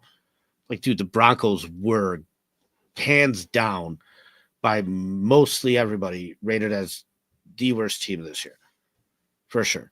They're gonna be 32nd, and no, they weren't. It doesn't matter about big names. Like, dude, what they did on that defense, they made it a top defense with guys that you've never heard of. It's just a great coaching job. What Jim Harbaugh did with the Chargers, good coaching job. Like you go in there and you make these guys compete and you make it real, and it does not take years like we've been waiting for. No, it's going to take this year, do or die. Let's get this done. Arrow's got to point up, period, and not go down. Up, and that's where I'm at. Yeah, a lot of skilled players surrounding Caleb Williams. Jokes aside, I don't know if you had a running back to that scenario, but ideally, better coaching allows the talent to rise to the top, and the Bears can kind of get back to winning some football games, which a lot of us thought that they would be doing this past season. I don't know, Paul. We've been talking for 2 hours. A lot of BJ comments. They're going to be coming for months and months at this point. The Bears finally got their man. I simply can't believe it, though. It's just such a different move than what I'm used to from the Bears. And it's funny where we've drawn this kind of cycle of going from the old defensive coordinator to the young offensive mind. But Ben Johnson is definitely apples to oranges compared to Matt Nagy, Mark Trestman, anyone else that the Bears have ever had as far as an offensive whiz kid. And I'm very happy that, for if you guys for some reason are listening and don't know, reports are coming out that Dennis Allen, the former head coach of the New Orleans Saints, he's going to be the defensive coordinator for the Chicago Bears, most likely. Your special teams coordinator is probably going to be Darren Rizzi. I really like Richard Hightower. And then the rest of the staff are going to have to see who gets filled out. Lions probably are going to be doing a lot of blockage as far as assistants leaving. So maybe as far as like an offensive coordinator, you could get like an Antoine Randall L. I think that'd be a fantastic hire just to kind of keep the continuity there, but I doubt that each and every piece of that Lions staff will be allowed to leave. But yeah, right now, the only real feeling I have is just anticipation, just as it was last year, but I think it's just ratcheted up to 10 because there is still something in the back of my mind that said, are we actually going to get Caleb Williams? Are they actually going to draft him? But now that we have him, hopefully we have that coach. And then moving forward, obviously, like I said a second ago, we can finally start to see some winning football. Paul, any closing comments from yourself? Yeah, you told me that I could probably do a whole show in itself just talking about YouTube analytics and the things that YouTube looks for. So I'll lay this little piece on you. I've probably gotten more subs during the off seasons than I have during the regular seasons. That hope that I hate so much drives so many people. Like you said, back into anticipation. I hear that as back to hoping, waiting and hoping. And so that's where we're at again. And like, I hope it works out. Like, to me, that's going to be the real thing is I want to see it. I want to see the progress. I want to see the wins. We could talk about it all day. We can be excited. At the end of the day, the thing I hated with like Eberflus was like, oh, well, you got to go through new hire coaching slumps too. No, like, hell no, you don't. Like, you've been in football your whole life. You finally get to the highest position of becoming a head coach. You should have this shit figured out. There should be no leniency on you making mistakes as a head coach. If you make mistakes as a head coach, you're a bad head coach. So like, you could either do the job or you can't. And that's where I'm at. And that's why I like what David said. Give me an 8 to 10 game streak of just like some good football. I mean, we waited 2 years for this team to win 3 in a row, and they finally did, and then they collapsed harder than I've ever seen them collapse.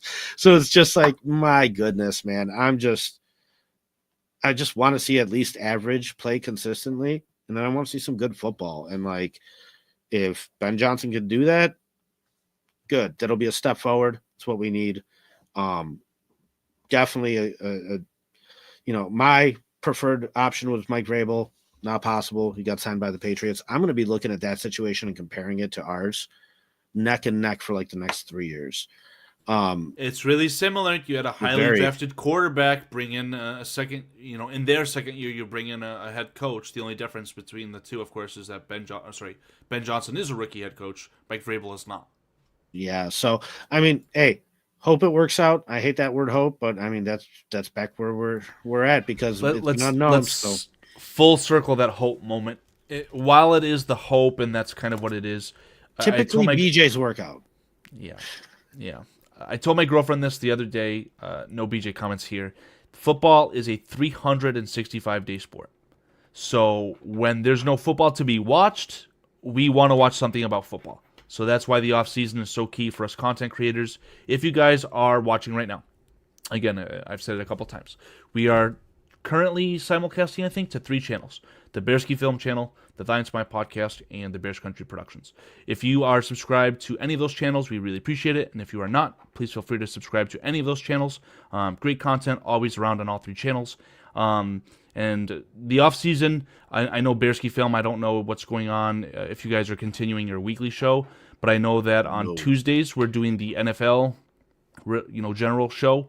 That will help bridge the gap for you guys, and just on all 3 channels, we like to do fun stuff. I'm big on like tier lists. I think that tier lists are fun, so there's always a way that we can find some fun content to do when we're not talking about the Bears specifically, or football is not being played, whatever the case is. Obviously, after the Super Bowl, you're going to be talking draft.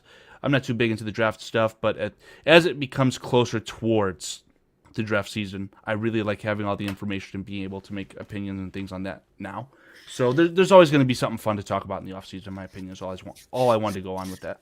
Yeah, for sure. And I always love and appreciate and totally respect any viewers that we get and participation that we get in the comments and the chats and everything like that. So really appreciate you guys. But no, we do go dead. We don't sit there and just kick a dead horse. If there's no news, we typically won't do a show. I know last year we went like a good month and a half without doing a show. However, Bearski Film is a multi-lane channel. I'm still coming out with highlight videos from 2024, different stuff like that, and then highlight videos of potential draft picks and whatnot. So there's still content coming out. Just depends on what kind of content you're looking for and what kind of content you like. But yeah, BCP, Thine Smy, Karl, like, we always appreciate you guys and love just sitting there talking football. And Yeah, man. And that's why I absolutely love and appreciate what you and David are doing on Tuesdays with the general NFL show, because these draft picks are general NFL talk. So all like that show can continue on and actually have some new content that's available for anybody who's listening, that's just not repeating the same thing over and over for 6 weeks through February and March. So yeah, definitely. I hope you guys keep that up, and I'll try and maybe put together some video content that will kind of help accompany that. Maybe you guys can use and whatnot. So, yeah, thanks be a lot of everybody fun. for watching and listening. And I'm always shocked at at the amount of viewers and listeners and comments that we get. So, really appreciate all you guys for sure. Yeah, a lot of lucrative numbers going around on the old social media, the old YouTube. We didn't reach that today technically, but it doesn't matter because at the end of the day, you guys are choosing to spend your time with us, and I personally really, really appreciate that. Even these Raiders fans, I'll just throw them up. I'll give you guys your 15 minutes of fame. All these Raiders fans that are just showing up for no particular good reason, go complain about it on my They're channel. salty. On my shorts. I love it. They're salty. Yeah. They wish they could have had them. And the pivot is crazy. Literally, the same account that were telling me you're delusional for even thinking you could get Ben Johnson is pivoting to, well, he's not even a good coach. So that's real funny from you guys. Let me just rattle off some names for Great. guys who have been I in love here it. essentially the whole time. Farius, Cliff Victoria, Chad Spieger, Artur, Zach, Mr. Richard Long, Mr. Mayhem, Jeremy, Daryl Azine, I can't pronounce your name, but you are from the Bearski Film side of things, and you've been putting in a lot of good comments today, so I really do Sure. appreciate that. Prometheus, my guy Prometheus. Yeah, the Scrolls. Love some Prometheus as well. That's a lot of the heavy hitters in here. I mean, I can't pronounce this name. Is it saying Wako time? I read that as Waco time, yeah. That's amazing. Guys, you guys know who you are. Again, we really, really appreciate all the input, everything like that.